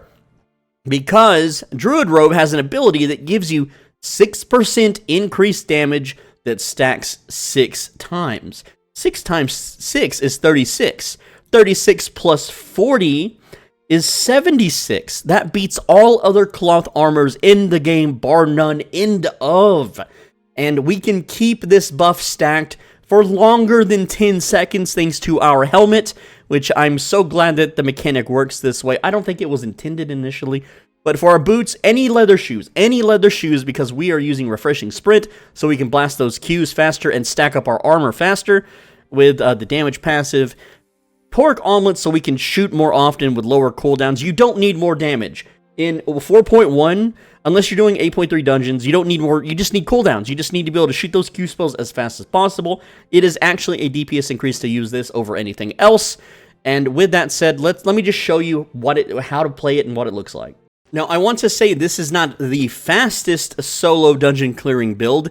However, it is the fastest solo dungeon clearing build with no item power, no mastery, no specialization, and crappy gear. Absolutely bar none, end of. There is no competitor, especially for such budget items. Also, I do not recommend this build for corrupted dungeons, simply because the bosses in corrupted dungeons have too many telegraphed dangerous attacks that you constantly have to dance out of, whereas Bolt Casters is a stand and fight and blast and shoot until the target is dead, and you're going to be face-taking some attacks in dungeons. And it works for solo dungeons, it does not work for corrupted. And if you don't know what a solo dungeon is, it's these little dungeons right here with the green misty fog out of the crack. So, the first thing we're going to do inside the solo dungeon is we're going to pop our food so we have cooldown reduction. And also, the first thing we're going to do is cast our armor spell when we have an enemy to fight. So, we're going to use our Q spell to kill mobs. So, I'm using armor and then Q. And then I'm going to be weaving auto attacks into Qs, and then I'm going to use boots. I'm going to Q, and then Q. And now look up here. I have 6 stacks of the armor thing. I'm going to use my helmet, And now, before this buff runs out, I can cast my armor again and extend the buff cycle, grab the shrine, pump boots, and look, I'm maintaining the 6 stacks, which means I'm maintaining the massive, massive damage bonus. And so, you can use this damage bonus if you want to clear mobs. Once you have high enough item power in like a yellow zone, as you can clearly see, you don't really need it anymore. You can simply just, cast Q spells. The only spell you really need to kill mobs is your Q spell. And because I can use my boots every like 12 seconds, I am constantly able to run very quickly through these dungeons. And, you know, just weaving auto attacks, you can kill mobs. So look, like, this is a beefier mob. It dies in 2 Q hits. The small ones die in 1 hit. I don't need a damage buff for these mobs anymore because my item power is so high and so strong, there's no reason to buff my damage. However, for bosses, they have a pretty large HP pool, so I will be buffing my damage against them, and I'm going to show you how to do that. Now, on average, it takes 1 minute and 45 seconds to clear 1 floor of a dungeon, and I don't know how long I've been recording this one, but yeah, we're already at the boss. So here's what you're going to do. Before the boss fight begins, cast armor and shoot Q spells at the ground until you have 6 stacks. You have 4 stacks, 5 stacks, 6 stacks. Now I'm going to cast W and then E on the boss. And look at the damage racking up like crazy. So I just dealt 6,000 damage in 1 spell. With the 2 Q spells, the boss is immediately killed, and I can grab the loot. So by playing this build, you can speed clear your way through dungeons, and yes, I am aware I'm wearing 8.4 and I have maximum spec and all this gear, absolutely. But with 4.1, it's going to take maybe 1 to 2 more Q spells. You don't, like, I'm not dealing much more damage over 4.1. I'm dealing 30 to 50% more. That's really it. And with 4.1, with the damage buffs, with the massive cooldown reduction that you have, you're able to just spam Qs and kill entire groups of mobs because your Q spell, now it is the lowest cooldown, highest damage AoE attack in the game, whereas the highest overall AoE Q spell is from Arcane Staff, but it has a much higher cooldown and you don't unlock it till like level 85. The reason this is so good for new players is because this is unlocked very, very early. You unlock this at level 3 mastery. Level 3, that's it. Once you get level 3, it's over. And then the passive that we're using is level 6. You're getting that like in your first 10 minutes, bro. You're getting that with a few fame tomes, okay? You can just do like 1 faction fight, and then you're just good to go. And so I'm able to, again, you don't have to fire Qs until all the enemies are grouped up, and then you can just fire 1 and they're all dead. And if you have really high item power, you can switch off from Armor Shred to Caltrops if you want to run through the dungeon faster. You absolutely can. You don't have to. But it does. The Q really armor shreds the bosses quick. And the way the W. The way the W works is the higher maximum percent HP the mob has, the more armor you shred. So it's 10 damage resistance for every 10% health. This means that I am shredding 100 damage reduction, or 100 armor with my W spell. There is no other ability in the game that shreds that freaking hard. None. None at all. Not ZVZ weapons, not Carving Sword, not Curse Staff. There is nothing that armor shreds harder than the crossbow, though the crossbow's W spell only shreds that much when the target is at full HP, and it only shreds a single target. But hey, you know, when you're fighting bosses in these dungeons, almost always it's a single boss. Yeah, there's double bosses, but they're like blue chests. You know what would be really cool is a legendary, you know, double boss. I think that would be really cool. But here I can just buff up, you know, my Q spells. I don't even need max stacks because I know this thing is going to die. Now, the enemies can interrupt your E spell, but you still deal tremendous amounts of damage. It doesn't matter if you're playing inconsistently. It doesn't matter if you're playing imperfectly. You can basically... This build is so brain dead and it's so easy to play that you don't have to pay attention at all to what's going on the screen. I watched movies and anime while I did solo dungeons back in the day. And I would just make sure that my mouse is over the enemy and I'm pushing my Q button. Like, that's all I do. Just mash your Q button, make sure your mouse is on the enemy. You can weave autos if you want to be like a pro gamer or anything. But again, There is no excuse not to use this build for solo dungeons if that's what you want to do. Granted, solo dungeons are really bad content in the game currently, so there you go. And if, by the way the Q spell works is whenever this buff is stacked to 3, you can shoot twice. Now, if you also have your cape on off cooldown, the Caerleon cape, then you could technically shoot 3 Q spells, and then if you have your refreshing sprint, you could technically shoot 4 all at the same time. So I'm just gonna, you know, Q, didn't pop my armor, it's fine, pop the armor shred, Q, E, and look at this, like, the boss is just immediately dead. And then here's another chest, 20k. These, like, normally the loot kind of sucks, but it's doing alright right now. I mean, we made 32k in, like, 6 minutes, not bad. Also, if you just want to do PvE faction, like, fighting, this build shreds bosses' HP massively super quickly. So, like, if you have a really small team of people doing faction outposts, bring bolt casters, and you're gonna delete bosses in seconds instead of a minute, man. Now for the fastest solo dungeon speed clear build in the game. For this one, you do need maximum specs in all the gear, and 8.3 or higher, highly recommended. And, yeah, it's nuts. So let's go over what this is. The light crossbow replaces the bolt casters, and it's, this time you're using caltrops, you're not using the armor shred, but everything else is basically the same Spectre hood. You're using Spectre jacket instead. This puts a fiery cloud around you that hurts you, but also deals damage to mobs, and not so much to players. The Royal Sandals is for more damage and move speed. The Crypt Candle is for more damage. The Thetford Cape turns your auto attack into a 4-target AoE. And you're using Cabbage Soup to sustain your HP being drained by the Spectre Jacket. So if dungeons can be cleared in an average of 1 minute to 20 to 1 minute to 40 seconds, and we can keep the Spectre Jacket active for about 40 seconds, and there's going to be almost always a shrine buff that will reset these cooldowns, then you can almost always have the Spectre Jacket up the entire dungeon. It's crazy. I'm gonna show you how it looks and how it plays.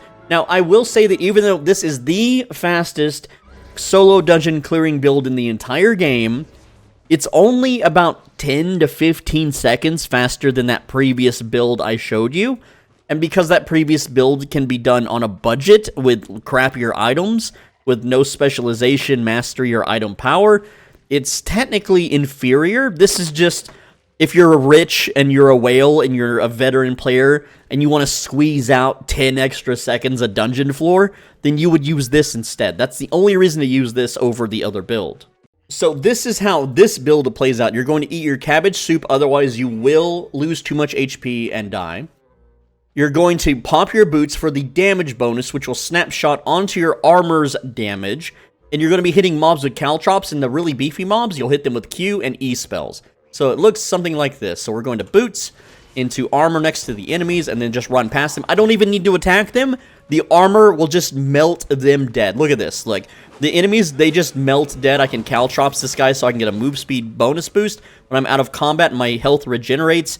Though when I'm in combat, my health will rapidly deplete. So, again, my armor spell is about to run out about up here, and that's okay, because I can just queue these guys down, hit my helmet to get my armor powers back, cast my armor once again, caltrop the guys, and just continue moving along. And right now, I don't have the damage buff from the boots while my armor's active, and activating the boots now will not do anything for my damage. But, again, you can clearly see that I don't need it. Now, I'm going to deactivate my armor here, take the shrine, and get my cooldowns back. So, hey, guess what? Now I have my boots, and I have that armor ability again. This is the third time I've casted this armor's ability. Now, for really beefy enemies, I will attack them with an auto attack, or a Q spell, or even an E spell. But these weaker enemies, I can just walk past them like they're not even there, and they just fall over dead immediately. It's like I'm such a powerful character that they just fall over dead at the mere sight. So here, my armor is on cooldown, but I can use my helmet, my boots, and get my armor right back again. So this is, again, the fourth cast of this spell. And look, I'm about to turn my armor off so I can grab the shrine. If I don't turn my armor off, it won't refresh the cooldown sometimes. And there we go. So now I got my boots back and my armor back once again. The only cooldown that you don't get back, for whatever reason, is the helmet, and I don't know why. So, again, I can, if I walk past enemies and they don't die, I can just cast a Q behind me and they will die, right? I can hit them with an auto attack and they're going to die. And you'll notice here that even though my armor's about to go off cooldown for the boss fight, well, guess what? My helmet's ready to go, so I'm going to pop my helmet. And now I have my armor again. So I'm going to boots, armor, kill the guards, run up to the boss, and just sit here and just shoot the boss and stand next to him so that my armor just shreds his HP. And you can see that that was the most effortless and easy to do dungeon ever. And if you want to watch anime or streams or do literally anything else, this is the build to do it, because you just use your armor and everything is so weak that it melts and dies immediately. You don't even need to use your weapon abilities anymore. You're just walking around and everything dies. But this is only possible because I'm wearing 8.3, 8.4, because I have maximum specialization, because I have the crypt candle, and I have, you know, all the gear able to support the armor's damage. Whereas if you're using 4.1 with no spec on a Spectre jacket, you will be barely doing any damage at all. And, yeah, so that's the fastest solo dungeon build. Build number 11 is for all the people that are like, can I do solo dungeons or statics with this weapon? Can I? Yes. Yes, you can. You can do this build with any weapon, just about any weapon, okay? So I brought along 16 different weapons to show you. Yes, 16. I'm serious. But it's all about the armor, and that's why we're able to do the statics and the solo group dungeons in this manner. So let me go over the items now. Here we go. So first up is the Scholar Cowl. This gives you a massive shield, huge armor and magic resistance, but most importantly, this gives you mana restoration upon taking a hit. This lets any weapon be an infinite sustain weapon, and it's also a low cooldown. The Hellion Jacket is going to heal you and deal damage to everything around you, and the lower HP you are, the more it will heal. The Guardian Boots, you're going to be using Giant on it, and this effectively doubles your HP because you don't want to use this and Hellion Jacket at the same time, and the reason why is all the damage you take when you grow back to normal size will be halved. All the healing you receive while you're Giant and when you grow back to normal will be halved. So, yeah. Essentially, you're just going to be popping your defensives and killing enemies, and if your HP gets low, you pop Hellion Jacket. You won't be able to do massive, big, super powerful pulls. This is, again, not the fastest, but the safest. And it's what people should start with if they have low item power, if they don't have maximum specializations. This is where you start. This is not what you end up using. This is not the most fastest or most efficient. This is simply, this will get you in the door, okay? Now, depending on which weapon you choose to use will heavily determine your clear speed and your ability to take on dungeon bosses. You will not be able to kill every dungeon boss with every weapon, but you will be able to clear packs of mobs with any weapon of your choosing, just about. I really honestly haven't found a weapon that I can't solo regular mobs with. And for those unaware, this is a group dungeon. This is meant for a tank, a healer, and DPS. This is meant for like 5 people. We're going to be starting with the Great Axe. The Great Axe, pretty basic weapon. It's highly recommended by Redditors, and we're going to be using Rending Spin, we're going to be using Raging Blades, and this dungeon might actually be cleared by players, so I gotta find a new one. So on your weapon, whatever weapon it is that you're using to solo dungeons with, these are group dungeons, remember. So if I click on it, you can see just the regular enemies have huge amounts of HP. You want all of your attacks to have an area of effect if possible, and you want your passives to have defenses if possible. So basically the way that also, by the way, I forgot to mention, roast pork is your food. Roast pork gives you lifesteal. I'm also using potion. So the way it works is I'm going to eat the food, and I'm going to use my area of effect skills on the enemies here, and just kill them. So this was a pretty easy pull, only 3,000. They're not giving a lot of fame. How about a harder pull? Like, these Molten Demons have 10,000 HP. Now, this is just one of them, and you're going to have to figure out how many enemies you can pull on your own. I don't know, but, you know, if you're just beginning, fight one enemy, see how you do. So we're going to fight this one enemy here, and we're just going to, you know, attack them and stuff. And right now, my HP is pretty much staying at full, so obviously I can take on one of these guys no problem, right? The enemy's HP is at half. I'm still at full HP thanks to lifesteal. This is a little too easy, so I should pull more enemies next time.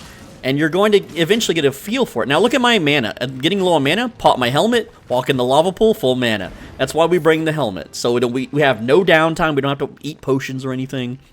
And so we have a crossbow guy and a spear guy, so that's an easy enough pull. But let's try another weapon. How about bear paws? Well, yeah, just, you know, it's the same Q and the same W. It's the same exact fight, and I didn't wait on my cooldown, so I'm going to have to auto-attack here for a bit. Here, let's get the spear guy in, too. I'm pretty sure we can take both of them on, no problem, right? So there we go, hit our AoE attacks, you know, land our E. Now, I'm standing in this damage, so I can pop a defensive. It's fine. You know, I can pop another defensive if I don't want to... also, my character didn't grow big.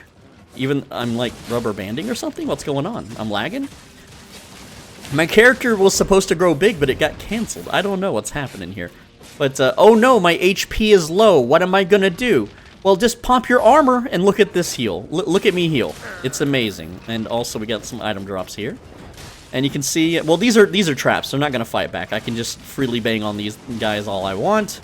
And, but yeah, the armor is there to either deal damage, if you're very comfortable. You can use this offensively to just deal more damage to everything around you.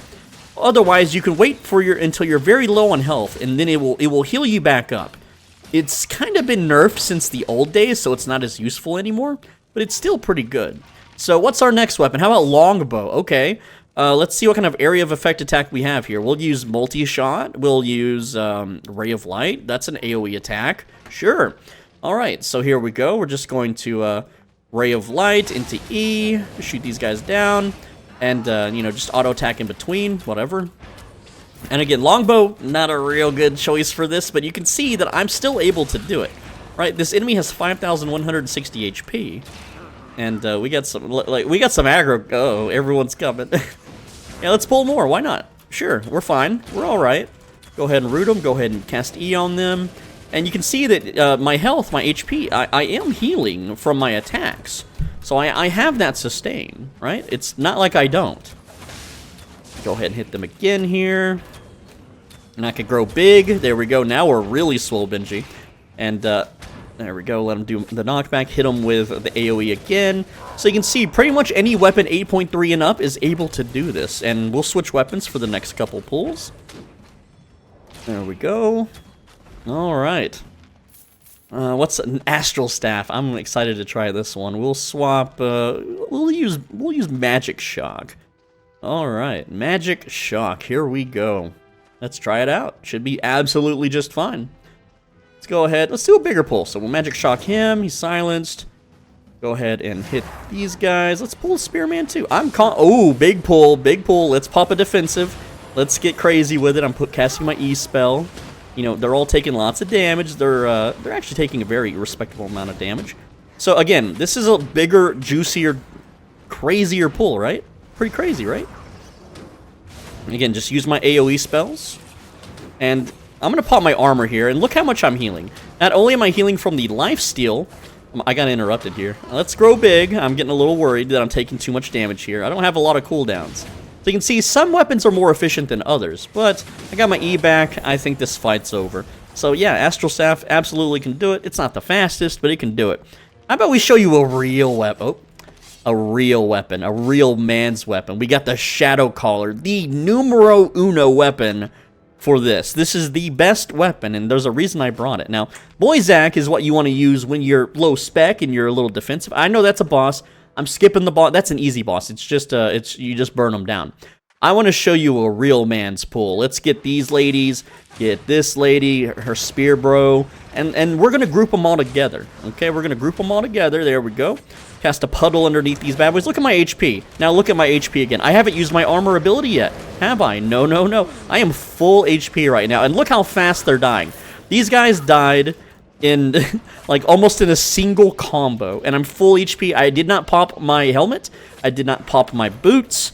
I did not even pop my armor ability, and they're immediately dead. And we're gonna go over a much faster build when you have high specs. With the Shadow Caller, they will melt these enemies in seconds, like triple the speed of what you just saw. All right, now how about a safer build? Sustain. You know, I've always been against sustain and so far in these build guides, but Druidic Staff is the best sustain. And there's a few ways we can do this. If we don't need sustain, we can just go with Bramble Seed. If we, certain bosses, we can use Revitalize, and other bosses we'll have to use Protection of Nature. And this is a healing weapon, so I can, again, let's just aggro everybody, because, again, and step in the trap, why not, who cares? Okay, this is a little too dangerous. This is too dangerous. I can't do that pull. That is way too many enemies. But I don't need to fully reset and restore my HP, because I can just heal. I have a healing spell. I have a literal healing spell. I can shield myself there and then revitalize myself. There's so many things I can do. Now, as far as the clear speed goes, it's not the highest. I want to point out something. I have a nitpick with a lot of Twitch streamers that are using this weapon, and they're using it wrong. And I'm going to talk about it after I kill these guys, and it's really annoying to see. And I can't believe that they haven't corrected their own behaviors. But the way this spell works, Thorn Growth, you can cast it 3 times. 1, 2, 3, and then it goes on cooldown.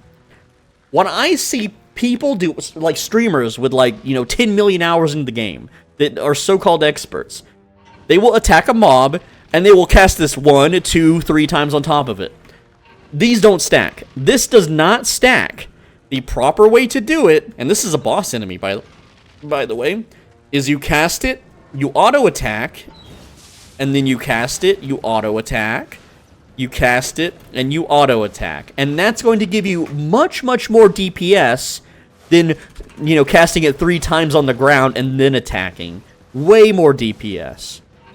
Alright, there's no reason to sit here and cast it 3 times in a row. You're not increasing your damage. And I see them do it all the time. It's like they're panicking or something. They're like, oh my god! Now, in a PvP situation or fighting multiple targets, you absolutely would want to cast this all over the heckin' place, right? But, now this weapon, the Druidic Staff, is my go-to for boss slaying in these dungeons. There is really no better weapon to use safely for bosses. Now, you can't do all the bosses. Some bosses are a DPS race, which you will not win with this weapon. Alright? So you have to, again, you're going to just learn what bosses you can and can't beat. There is one specific boss that has a self-heal mechanic that you can only beat with a one-handed dagger. There's another boss you can only beat with, like, quadruple immunity defensives and dodge rolling and stuff. But we're going to go ahead and take out this boss here using the Druidic Staff. And you can see, that all I have to do is step out of the way of a boss's big attack. And while they're doing that big attack, I just cast Revitalize on myself. And it's a full heal. Like, look, I'm fully healing right now. That would have healed all of my HP if I had any to lose, okay? It's pretty simple. So, yeah, it does take a little while to chip these bosses down, and I could stand in their attacks. You could make mistakes. I'm stepping in the traps. I'm getting hit by the fireball chest here, which chunks my health down. Oh, no, I just cast my big heal spell, and look how much it heals me. And, yeah, so there you go. Also, this weapon will never run out of mana because the passive I'm using is energetic. So every auto attack just gives me more mana back than I'm spending. Also, and we have the helmet anyway for defenses. We have the armor. You can just pop your armor willy-nilly. For this build, I actually use a mercenary jacket just so I can have an even more reliable heal. Because the spell Protection of Nature gives you 35% bonus healing, which works with Mercenary Jacket. It absolutely works with Mercenary Jacket. And yes, I'm aware that I'm making this segment very long because I just want to point out, it's one of the most asked comments on all of my Albion videos is, can I do a dungeon in 4.2? Can I do it in 6.3? The thing is, you possibly could do some of these dungeons in like 6.3 or something, these group dungeons. Possibly, absolutely, but it's not efficient. You should always just get 8.3. I made a video that shows how to get 8.3 by your 3rd day of playing. What's next on the list? We have the regular Curse Staff. Well, it's basically the same as the Shadow Caller, except I have a big single target nuke instead of an AoE self-heal. So I play it the exact same way, puddle the enemy, death curse them, puddle the enemy, wait for the curse to explode, puddle the enemy again, and then laser them down. And it's still pretty quick, right? But, that's for a single target. There's just simply better alternatives for multiple targets. What about Hand Axe? Everyone's like, what about Hand Axe? Hand Axe has sustain. It has sustain in the Blood Bandit ability. It's a self-heal. It's absolutely great. Go ahead, feel free to use it the exact same way that I showed you how to use it with, like, the Great Axe or the Bear Paws. It's an axe. It has AoE attacks. I can pull probably maybe all of these. These books are dangerous, though. These books are absolutely scary as hell. And you have to, like, practice and preach caution when fighting them. Like, look at my HP. It's very low right now. These, again, the demons are dangerous creatures, man. But we have the axe to heal ourselves. We have our boots, maybe, if I can move. So, yeah, pretty difficult pull, but it's still doable, right? And I could run out of the room and reset if things get really bad, which they kind of did for a sec there. But I think I got them mostly down. I'm pretty sure I can win the fight here. It's just a little dicey. It's not guaranteed. It's a little butt-clenching. But we can still, again, we can still do it. What's the next web? Oh, how about Witchwork Staff? It's not an Astral Staff. It has an AoE. It's not going to be as good as the Astral Staff, but you can still do it. Okay, well, what about Fire Staff? Okay, Fire Staff, you got an AoE puddle there. We got an AoE there. Again, this is more than fine. This is more than viable. And I don't know why you can hurt the lava demons with fire magic. I guess it's just, it's so hot it even burns them. But yeah, you can just cast a little Pyroblast there. And look, because my AoEs are dealing very serious damage, you know, I'm able to melt these guys down. It's that easy. And yeah, this is just 8.3. It's not even 8.4. I want an 8.4 Fire Staff, but they're so overpriced right now in the markets. And yeah, you know, this actually cleared pretty quick. This was a respectable speed. Fire Staff, sleeper hit, perhaps, maybe? What about a really awkward weapon? So this is the Soul Scythe, right? And, you know Soul Scythe? I'm gonna let you in a little secret here. I don't have any spec in it.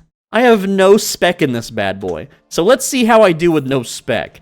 Against, let's just beat up this one enemy here. See how we do. Alright, I don't even know if I'm using the right abilities. Use a little tornado. I've actually never took this weapon out to fight. Someone gifted this to me on stream once. But yeah, I'm able to kill this mob, no problem. It's it feels alright. Now, this is just a single mob. If I'm doing a big pull, I don't know if I could do it or not. But yes, you can solo these dungeons with basically any weapon you want, because the armor is what carries you. It's not so much the weapon. Now, here's a really good one for soloing dungeons, and this is the Spirit Hunter. The Spirit Hunter, the reason it's so good is it has an armor shred and a damage over time. This thing will melt mobs if you do it correctly. So let's let these guys knock me back.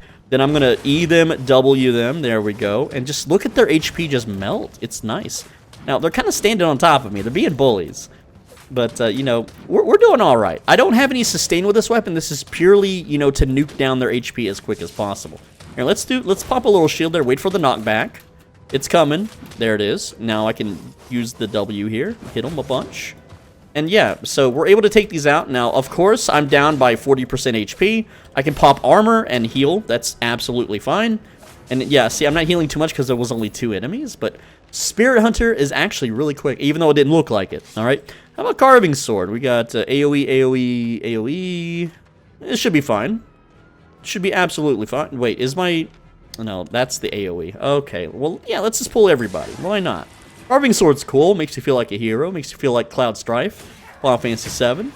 You know, hit everybody, dash through them. You know, now, these are just little piddly pissant mobs. These aren't beefy mobs. So don't think that, oh my god, you killed them in 2 seconds, Carving Sword OP. These things have 2,500 HP and very low defense, okay? They're just little peons. They're not meant to, like, be scary enemies. Now, there are some bosses, I want to point out, in some dungeons, that you could kill, like, in a 4.1 set. And I think this is one of them. This is the Morgana thing. What's a fun weapon I could use? I could use a heal weapon. I could use a one-handed spear. Let's go with the Carving Sword. Screw it. Why not? Carving Sword time. Yeah, let's have a little sword fight with this lady. She's got 2 swords. I've got a sword. You know, we're just going to have a big little slap fight. I just have to dodge her abilities. That's it. That's the win condition, is dodge her attacks. Don't get hit by that. If I get hit by that, it's possibly over. All right, it looks like I'm having mana issues, but hey, remember what we are. Pop your helmet and get that mana right back. There we go. I'm full mana. No problem. So you can see, like, some bosses, they're just pushovers. All right? This one in particular. So I'm just going to pop my armor offensively so I can heal, because why not? There's no reason not to. And I have the wrong Q spell for the boss fight. Okay, I got hit by that. That's bad.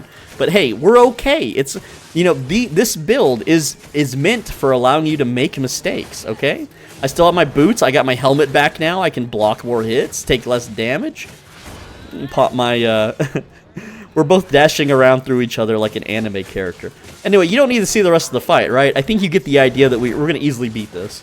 And just to prove that I beat it with the sword, there we go. Like, she's clearly dead. Pop open this purple chest, meant for a group of players, not a solo player. 65k, not really that great. Ugh, not really the best. But hey, you know, we only did this in like 16, 17 minutes, okay? And we could do this way faster with the next build I'm about to show you. And now for the fastest way to solo group dungeons, static zones. Again, this is up to yellow zone stuff. I would never bring a set this expensive out ever into the red or black zone unless you have a very trusting guild and a solid internet. There's no bad weather. Like, there's just so many wrong things that can happen with this set on. You could have someone backstab you and lose it all, because this is the most expensive build so far in the video. So you're going to be using, here, let me scroll it up, and so you can get the items. Pause if you need, or rewind, whatever it is you want to do. Yeah, this is a 200 million build. I know, it's crazy. That's for 8.4. It's way cheaper with 8.3. But let's talk about the build. We have the Shadow Caller, Q3. This is insane damage. The Curse Beam, insane damage. The E spell heals you because you're wearing leather while dealing nice damage. The passive just gives your auto attacks an explosion every 4 times. Cal of Purity is for mob clearing. This deals damage in a line and interrupts spells. It's so powerful and so good. You could use Mage Cowl for a budget, I guess. It's not as good. Stalker Jacket for huge damage, especially 8.4 max spec.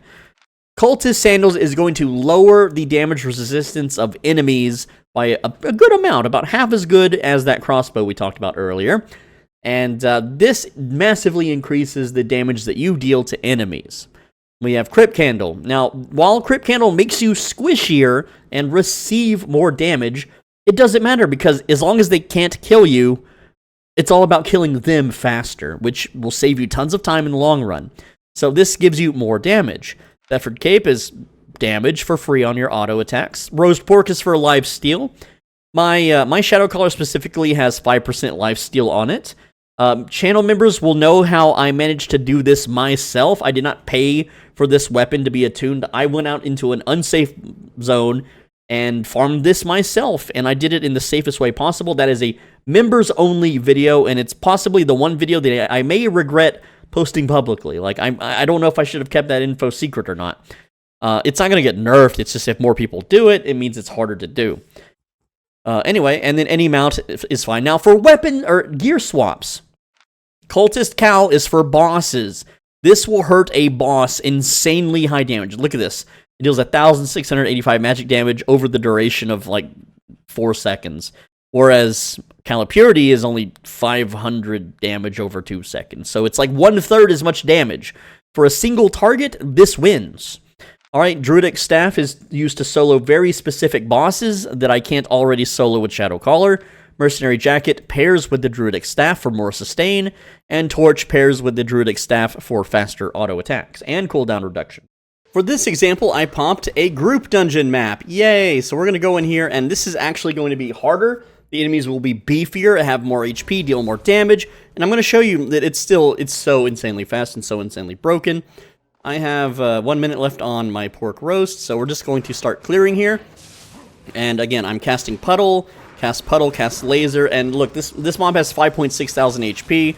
I can stand in its attacks, and I'm basically full HP. I'm not going to ever run out of mana. And again, that was just 2 abilities. That wasn't like a big, massive pull. And we're going to be doing some big pulls. We can do big pulls with this character here. And even though the Exploding Barrel, you know, does its thing, you know, just look at the damage and, like, look at the sustain. The barrel didn't do that. My combination of spells did. Okay, I'm basically puddling everything. Once I boots to lower their resistance, I hit my armor, I use my helmet, and you're going to see that this is a huge fame farm. It's a huge faction point farm. It's great for reputation. It's great for your daily bonus, your keys, your challenge points.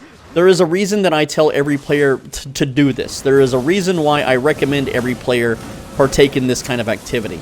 And I don't even have to cast my E spell. Most of the time, I just cast it for damage. And I didn't even need it in that 3-man pull there.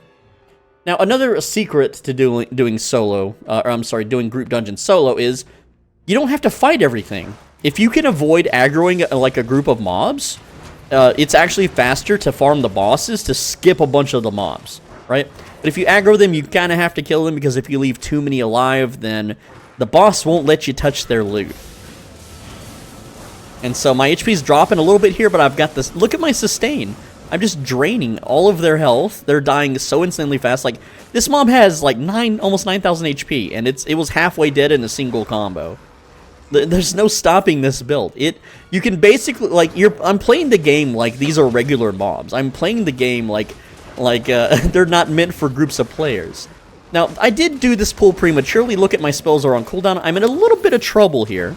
You know, a little bit of trouble, but it's still fine. I can still just kind of muscle through them with my extremely high DPS damage. And again, I don't have to worry about healing between packs because I can just heal with my spells.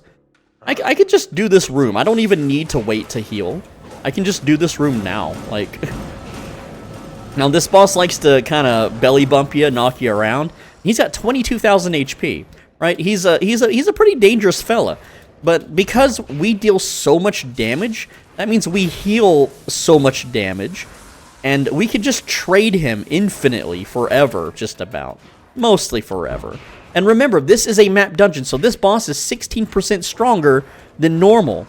And I can do 5.3 maps. That's my limit. 5.3 maps are the strongest I can do before things get really hard and inconsistent and inefficient. So let's see what kind of loot we got here. We got 43k. Look at that. I mean, 43k in 3 minutes. Not bad. And that's just a little baby chest. That's not a boss chest. That's not anything. Now, I popped this map right outside of Bridgewatch, so there is a chance that people invade it. They come in, they steal the map with a party. You know, that can happen. But, you know, these maps were cheap. I think I spent 50k silver on this map. It's not a lot of silver, right? But if you've seen my Fame Farm videos, then you know that this is not the fastest Fame Farm. Group dungeons? No. Statics are the fastest Fame Farm in the game. And that's why I tell everyone they should go Curse Staff first. Get your Curse Staff. We can pull all these guys. All of them. There is no stopping us except for the fact that I don't have any of my abilities up. But that's fine. I'm just going to nuke the heck out of them and dot them up and maybe do a little bit of kiting. Okay. I didn't have my abilities, so I'm gonna maybe kill some of them. You know, kill this guy. Yes, my HP is very low, but that's okay. I reset the room. I pulled prematurely here. You need to use your E spell as a way to heal, but even then, I was still able to. Okay, let's do another big pull. I hate these guys because they throw rocks. They actually hurt. They're very painful little fellers. All right, that'll fully heal me. Look at my HP just immediately shoot up to full, and these guys just melt instantly because they're baby mobs. They're little baby mobs, but you know, without premium, look at the fame, 3k each. Like, pretty good. It's not bad. I like it. Go ahead and pull these guys. Now I have 14 seconds on my E spell, so I gotta be careful here. I don't have my armor shred. There's a lot of things that I don't have right now. You know, it's still a little risky pull, but you can still do it. Especially these thief guys, they stab pretty darn hard, right? And you don't have to go at such a breakneck pace that I'm doing, right? You can take it a little slower if you want, you know. And I'm not healing much because these guys are shielding. That's fine, but you know, I'm able to kill these guys. They're melee units. Like, melee units aren't the scariest. The archer ones are though. Archer ones, oh boy. They'll get you, especially the undead ones. They have, like, damage over time and armor shred. They have a whole bunch of wicked stuff. But, yeah, these guys are nothing. They're pushovers. They're easy. And it looks like we got a nice little tile set here. I think this might be a triple chest. It might be. I don't know yet. We'll find out. Okay, we're going to dodge the attack. Dodge more attack. I'm going to get close so I can heal. There we go. Back up a bit. I'm going to get double sniped here by the archers. That's fine. But we still took them out. Alright, yeah, there's a chest there, there's a chest down here, and there's a chest up there. And I think that's actually better chest. We got double thief here. Let's go ahead and clear them. And, you know, I don't want to fight those without cooldown, so I'm just going to play this one a little safe. Thieves, actually, they can shred your health pretty fast, so You gotta respect some of the mobs. You can't just pull everything like some kind of, you know, crazy MMORPG, right? Now, I want to group these guys up so they're in a big kill circle. So I'm going to attack and then back off a bit so they get a little bit kind of bunched up like they are here. And now that they're bunched up, I can just, you know, close the gap, get the guy in the middle, laser him, which will splash to everyone else. And there we go. I didn't even have to use my armor. I didn't have to use my boots. Nothing. So it's another blue chest. Look at that. And we got more chests. There we go. It's 44k. And what are we at? 6 minutes? 7 minutes? We made... Well, I can't see how much we made because I have a bunch of other gear swaps in my inventory. That's fine. Pull that guy. Pull these guys. Okay, 2 thieves and a heretic brawler. I've got all my cooldowns. We can absolutely just run up and nuke them down. Like, just blow every button on your hotbar until everything's on cooldown. You can see the enemies, they can't withstand it. So here's another dungeon chest. It's actually a very good dungeon. We've been very lucky in today's guide videos. That's another 29k. There we go. We got a little item drop there, more tome drop. And now this boss, which I'm gonna look at the boss and see how much health he has. He's got 41,000 HP. I feel confident that I can do this without a swap. So I'm going to try it. We're gonna try it, see what happens. Now there's annoying barrel launch. Oh dang. Okay, we gotta reset. There's ads that are tied to the damn boss. So we're gonna go clear the ads first. All right. Clear the ads. Especially these barrel launching bozos, man. Like they're free XP, they're free fame, right? Why isn't it called experience points in Albion? I hate that. Fame? Like, bro, I'm the most famous YouTuber. I'm the most famous player, right? Where's my fame, right? But no, man, it should be called experience points. Come on, man. Keep with the RPG rule set. Why you gotta change it up and be unique and different? Alright, let's not step in the explosion barrel circle. Let's just not. Let's get close to the guy. I wish you could build these. I wish that I could ride one of these little ballista machines. Well, not ride. I mean, I know there's like a kind of... There's the battle mount version that's like the big bowl. That's not what I mean. Let me build this in the open world and kill mob camps with it. That'd be cool. Right? Someone else can come smash it. I don't know. Just want something different to do, man. You know, just something different. Okay, let's attempt the boss without our healing set. Let's attempt it. Here we go. Puddle up.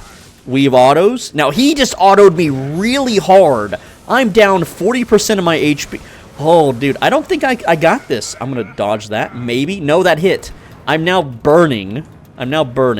So, he is actually hitting me very, very hard with those autos. This doesn't seem winnable. Right? But that's okay. Yeah, it's totally not winnable. He's hitting me. His auto attacks chunk me for, like, way too much HP. Way too much HP. So, now we swap sets. We have the Druidic Staff, the Mercenary Jacket, and the Torch. And I could probably run Revitalized. I think I can get away with Revitalized. Let's swap to the Cultist Cow so I have more damage. Always good, more damage. And yeah, I think we got this one now. I think this is it. Now I might need to swap Revitalize if I can't time it correctly, but we're gonna try without it. All right, that's an auto. We're gonna cast heal because he's gonna auto me again. There it is, which I've just restored. You know, armor shred him, hit him with my helmet ability here. We're gonna dodge that and Revitalize. There we go. We're full HP now. We're doing good. He's not full HP, and that's all you need. Now, unless he has like a berserk mechanic or at 50% HP, you know, gets a buff or something, then we know that we can already beat this guy. And I didn't use my armor's cooldown, which we can save that in case we get hit by one of these stupid big attacks or whatever, right? Go ahead and dodge that, Revitalize. Again, when he's doing his big attack, we're healing. That's the goal. We're going to use our helmets, our boots, heal every chance we get. When he's doing big attacks, that's when we step off, or we dodge, whatever. And yeah, he's hitting me pretty hard here. I got my armor, but we have Revitalize. Let's Revitalize up. Look at my HP. It's getting back up to full. Almost full. Not quite, but close enough. I think it's close enough. I'm going to pop my big heal here because I know that I'm going to be topped off just in time for his auto. It's all about timing. It's all about, you know, getting everything right. I'm waiting for him to do his big flamethrower so I can Revitalize. There we go. Revitalize, real good choice for this fight. Okay? Some bosses don't have those big telegraphed attacks that just eat up time, right? Let's move out of the way of that barrel. You can see here, you know, I'm winning the fight. This chest is mine. Guaranteed. And yeah, it takes a little bit of time, but there could be a lot of good stuff in this chest. There really could. Go ahead and revitalize. There we go. Dodge that. You can see, it's a pretty win pattern. Go ahead and pop big heal. There we go. Cast my Q spells. Wait for the fire, like, flamethrower attack. There it is. Revitalize. See? We have this in the bag. That's why I brought the swap. Because, again, I can't kill all bosses with Shadowcaller, and that's why we bring it. I know I'm repeating myself at this point. It's fine, you know. I'm excited to see the loot. You know, this is part of the fun, right? That you're so powerful and so skilled at the game. Let's revitalize. Oh, no, don't stand in the fire. So I messed up my revitalize. I have now messed up, but that's okay. I have Mercenary Jacket. Go! Mercenary Jacket makes my auto attacks heal a huge amount, so I can make up for any mistakes. There we go. But yeah, part of the fun is opening these big boss chests. They could be fully loaded. 32k. It's not fully loaded. But that's okay. You know, we might find one. Now I'm going to swap back. There we go. And continue clearing the dungeon. We're 12 minutes in. On average, I can clear a dungeon floor in 16 minutes. However, this was a special room. This was a 3-chest room. And then we had a chest earlier. That's 4 chests on 1 floor, which is twice above average. Also, notice that I forgot to eat my food buff. That fight was way harder than it needed to be. Because this whole dungeon, I don't think I've been using my food buff, man. With the food buff, oh geez, like 9% lifesteal is very overpowered. And yes, I'm aware that my awakened trait of 5% lifesteal is carrying me pretty hard. But, you know, in that fight, I didn't have the Shadowcaller on. I had the freaking, you know, Druidic Staff, which is not awakened. I really should awaken that thing. I might. I don't know if I should or not. What do you guys think? What do you got? I want to be that guy. I want to be a voice actor in Albion Online. So I can say, whoa, what do you got? Come on, man. Petition to make Swole Benchy like a voiced character?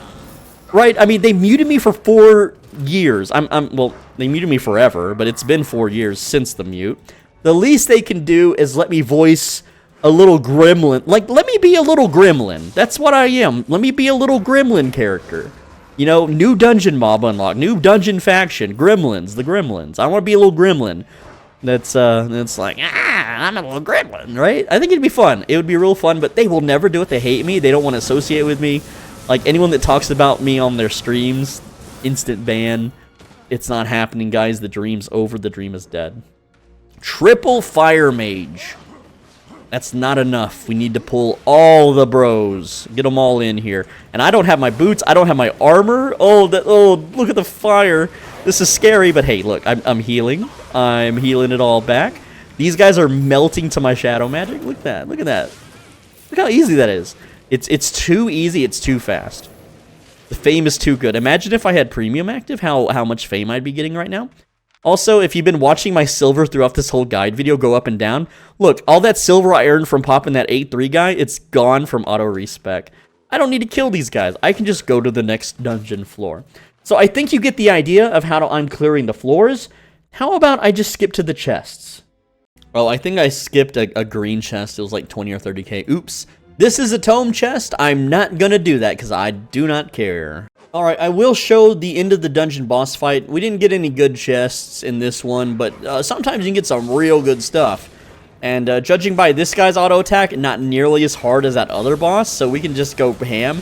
And no, I didn't gear swap to the Cultist Cowl. I'm just manhandling it.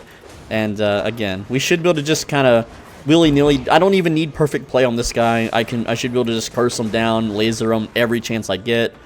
It doesn't matter if I stay in some of the auto attacks or the big AoEs. I'm still doing my part to dodge, but you can see he's at half HP. I'm at like 90% right now, so I'm good. For those that don't know, every little bar on your life bar is 20%. That's what that represents. There are 5 bars, and each of those is 20% of your life.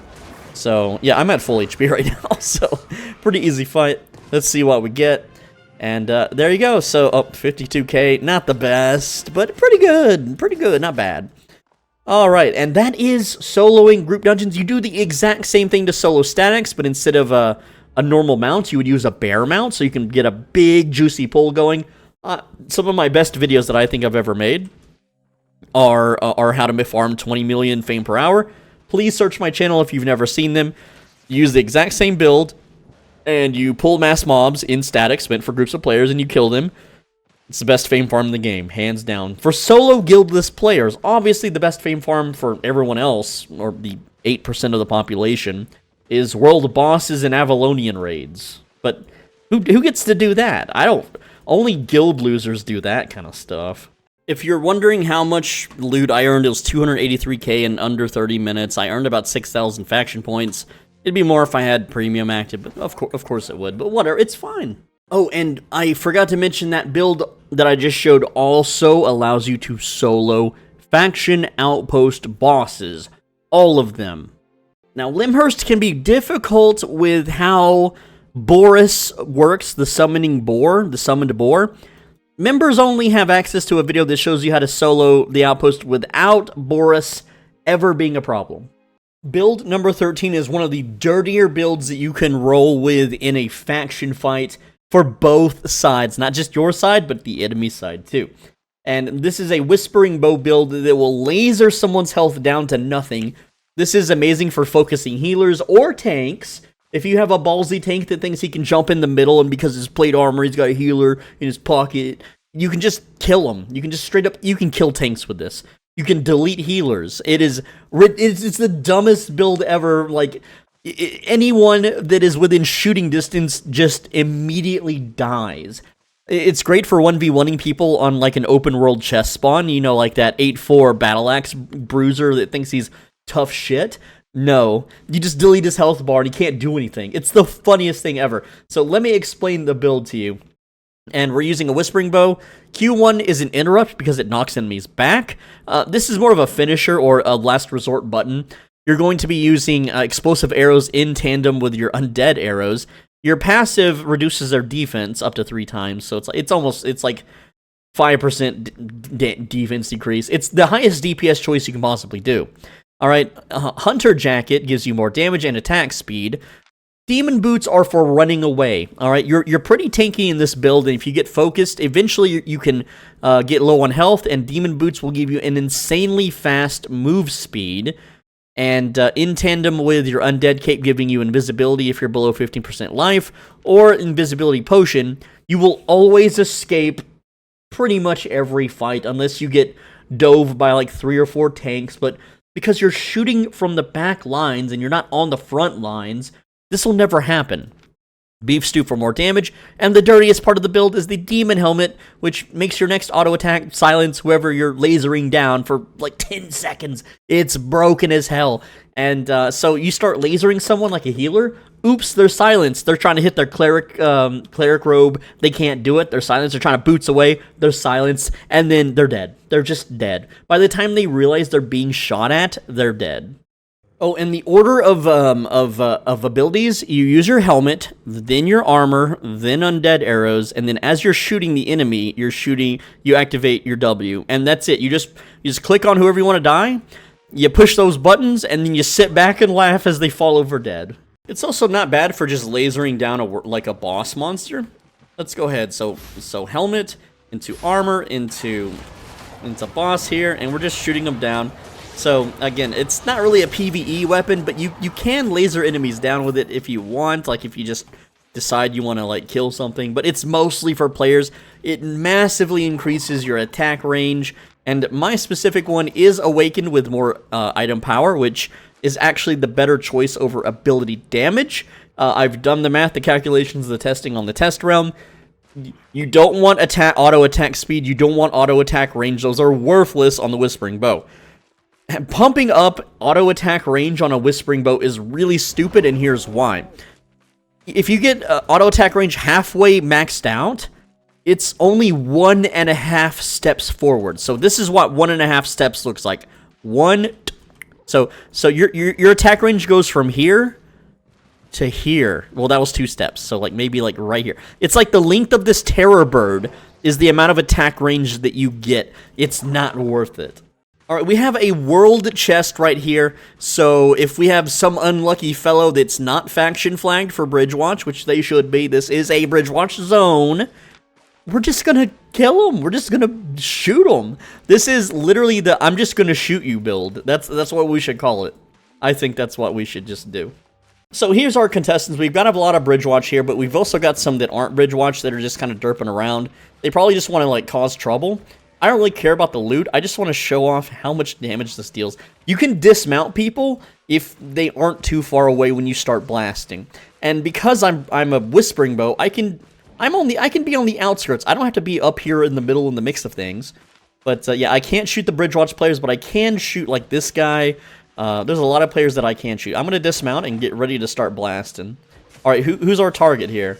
Oh wait, we got this Cloud 18 guy. He's on a mount. Let's shoot him if he doesn't run away.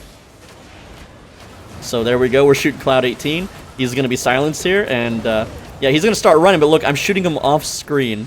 So like 3 arrows after I dismounted him, nearly killed him. Right, just straight up nearly killed him. And I'm gonna boots here and try to keep him in combat. Let's knock him out of stealth. Maybe he's juking this way. I don't know which way he's juking. Maybe this way. Oh no, he's up there. So again, 4 3. Dang it! Am I gonna be able to tag him before we drop combat? I'm just gonna pop it now. Start blasting. So you can see how much damage per arrow shot I'm doing. Now he's only flat 4, but I gotta show you this in faction fighting. It's nuts. Oh, and if you want to use bolt casters, you can run like cleric robe with the exact same items, but with bolt casters, and you can silence people and just E them and they die. It's pretty funny. Now, I will mention there is a higher single target damage build for Whispering Bow. This is not it. You would use a face scale robe with a Morgana cape. That will give you a little bit more damage, maybe like 1,000 more if every arrow lands. But it gives you no defensives. And it's just not as consistent. This, in a faction fight, I will never die. Unless I make a really dumb mistake and get in the middle of a big tank engage. And I'm going to just delete healers and tanks or whoever I want. Whoever I click on dies. It doesn't matter what they are. And before I hear someone in the comments be like, oh, well, that guy was a flat 4 and you didn't kill him and blah, blah, blah. So that guy was under focus fire protection. If you don't know what that means, it means when multiple people are attacking you, you receive damage reduction, and you need resilience penetration in order to deal damage through that. So, yeah, he was pretty defensive because everyone else already hit him. Alright, oh, this guy mounted up. I thought he was AFK. Well, whatever. Let's just shoot him. So, we can clearly dismount him, but catching him is a whole nother ball game. So, I'm just gonna follow him on foot, and then mount up, and then dismount near him, and then shoot him once I get my armor off cooldown. Now, I've been trying to find a big faction blob on blob fight, but I just can't because ever since Europe opened, it's like it doesn't happen anymore. But let's just dismount on this guy, and again, I got 5 seconds on my armor, so you can see he's a 6'2" leather wearer, right? So there we go, and we're just gonna silence him now, so he can't run away, he can't do anything. Look at his HP, he's gone. He's gone. Just deletes his health bar. There's nothing he can do. Anyway, I wanted to show off this build more, but I just can't get footage for it. Actual swole Benji? Yes, and you made it in the video, Zenki. Let's see. No stats page. Boo, boo. Anyway, search my channel for Whispering Bow if you want to. I've made videos like on everything I've covered today, so you can search Whispering Bow if you want to see this more in action, especially in a blob on blob fight. It's really, really good. I promise you. Please check it out. But if any of these other builds have interested you so far, you can also search those on my channel. You know, they all have individual videos about them. Alright, so I'm going to call it here. That's plenty of builds for you to know and use for just about everything in the game. There's plenty more builds out there, but those are some really good ones just to start you off with. If this video performs really well, or I get a big donation in the comment section, then I will absolutely make a follow-up video with even more cool, wacky, crazy, wild builds that you can use for all different kinds of situations. This video took a very long time to make, and generally, as a YouTube thing, you would not make a video of this type because it's not something people search for, and really long videos tend to not pay out for the time invested. But who cares about all that? Just leave a like for me, and on the right side of your screen is a video you should absolutely click. If you don't click it, then your toilet is going to randomly gurgle up some water. I don't know why, it just will.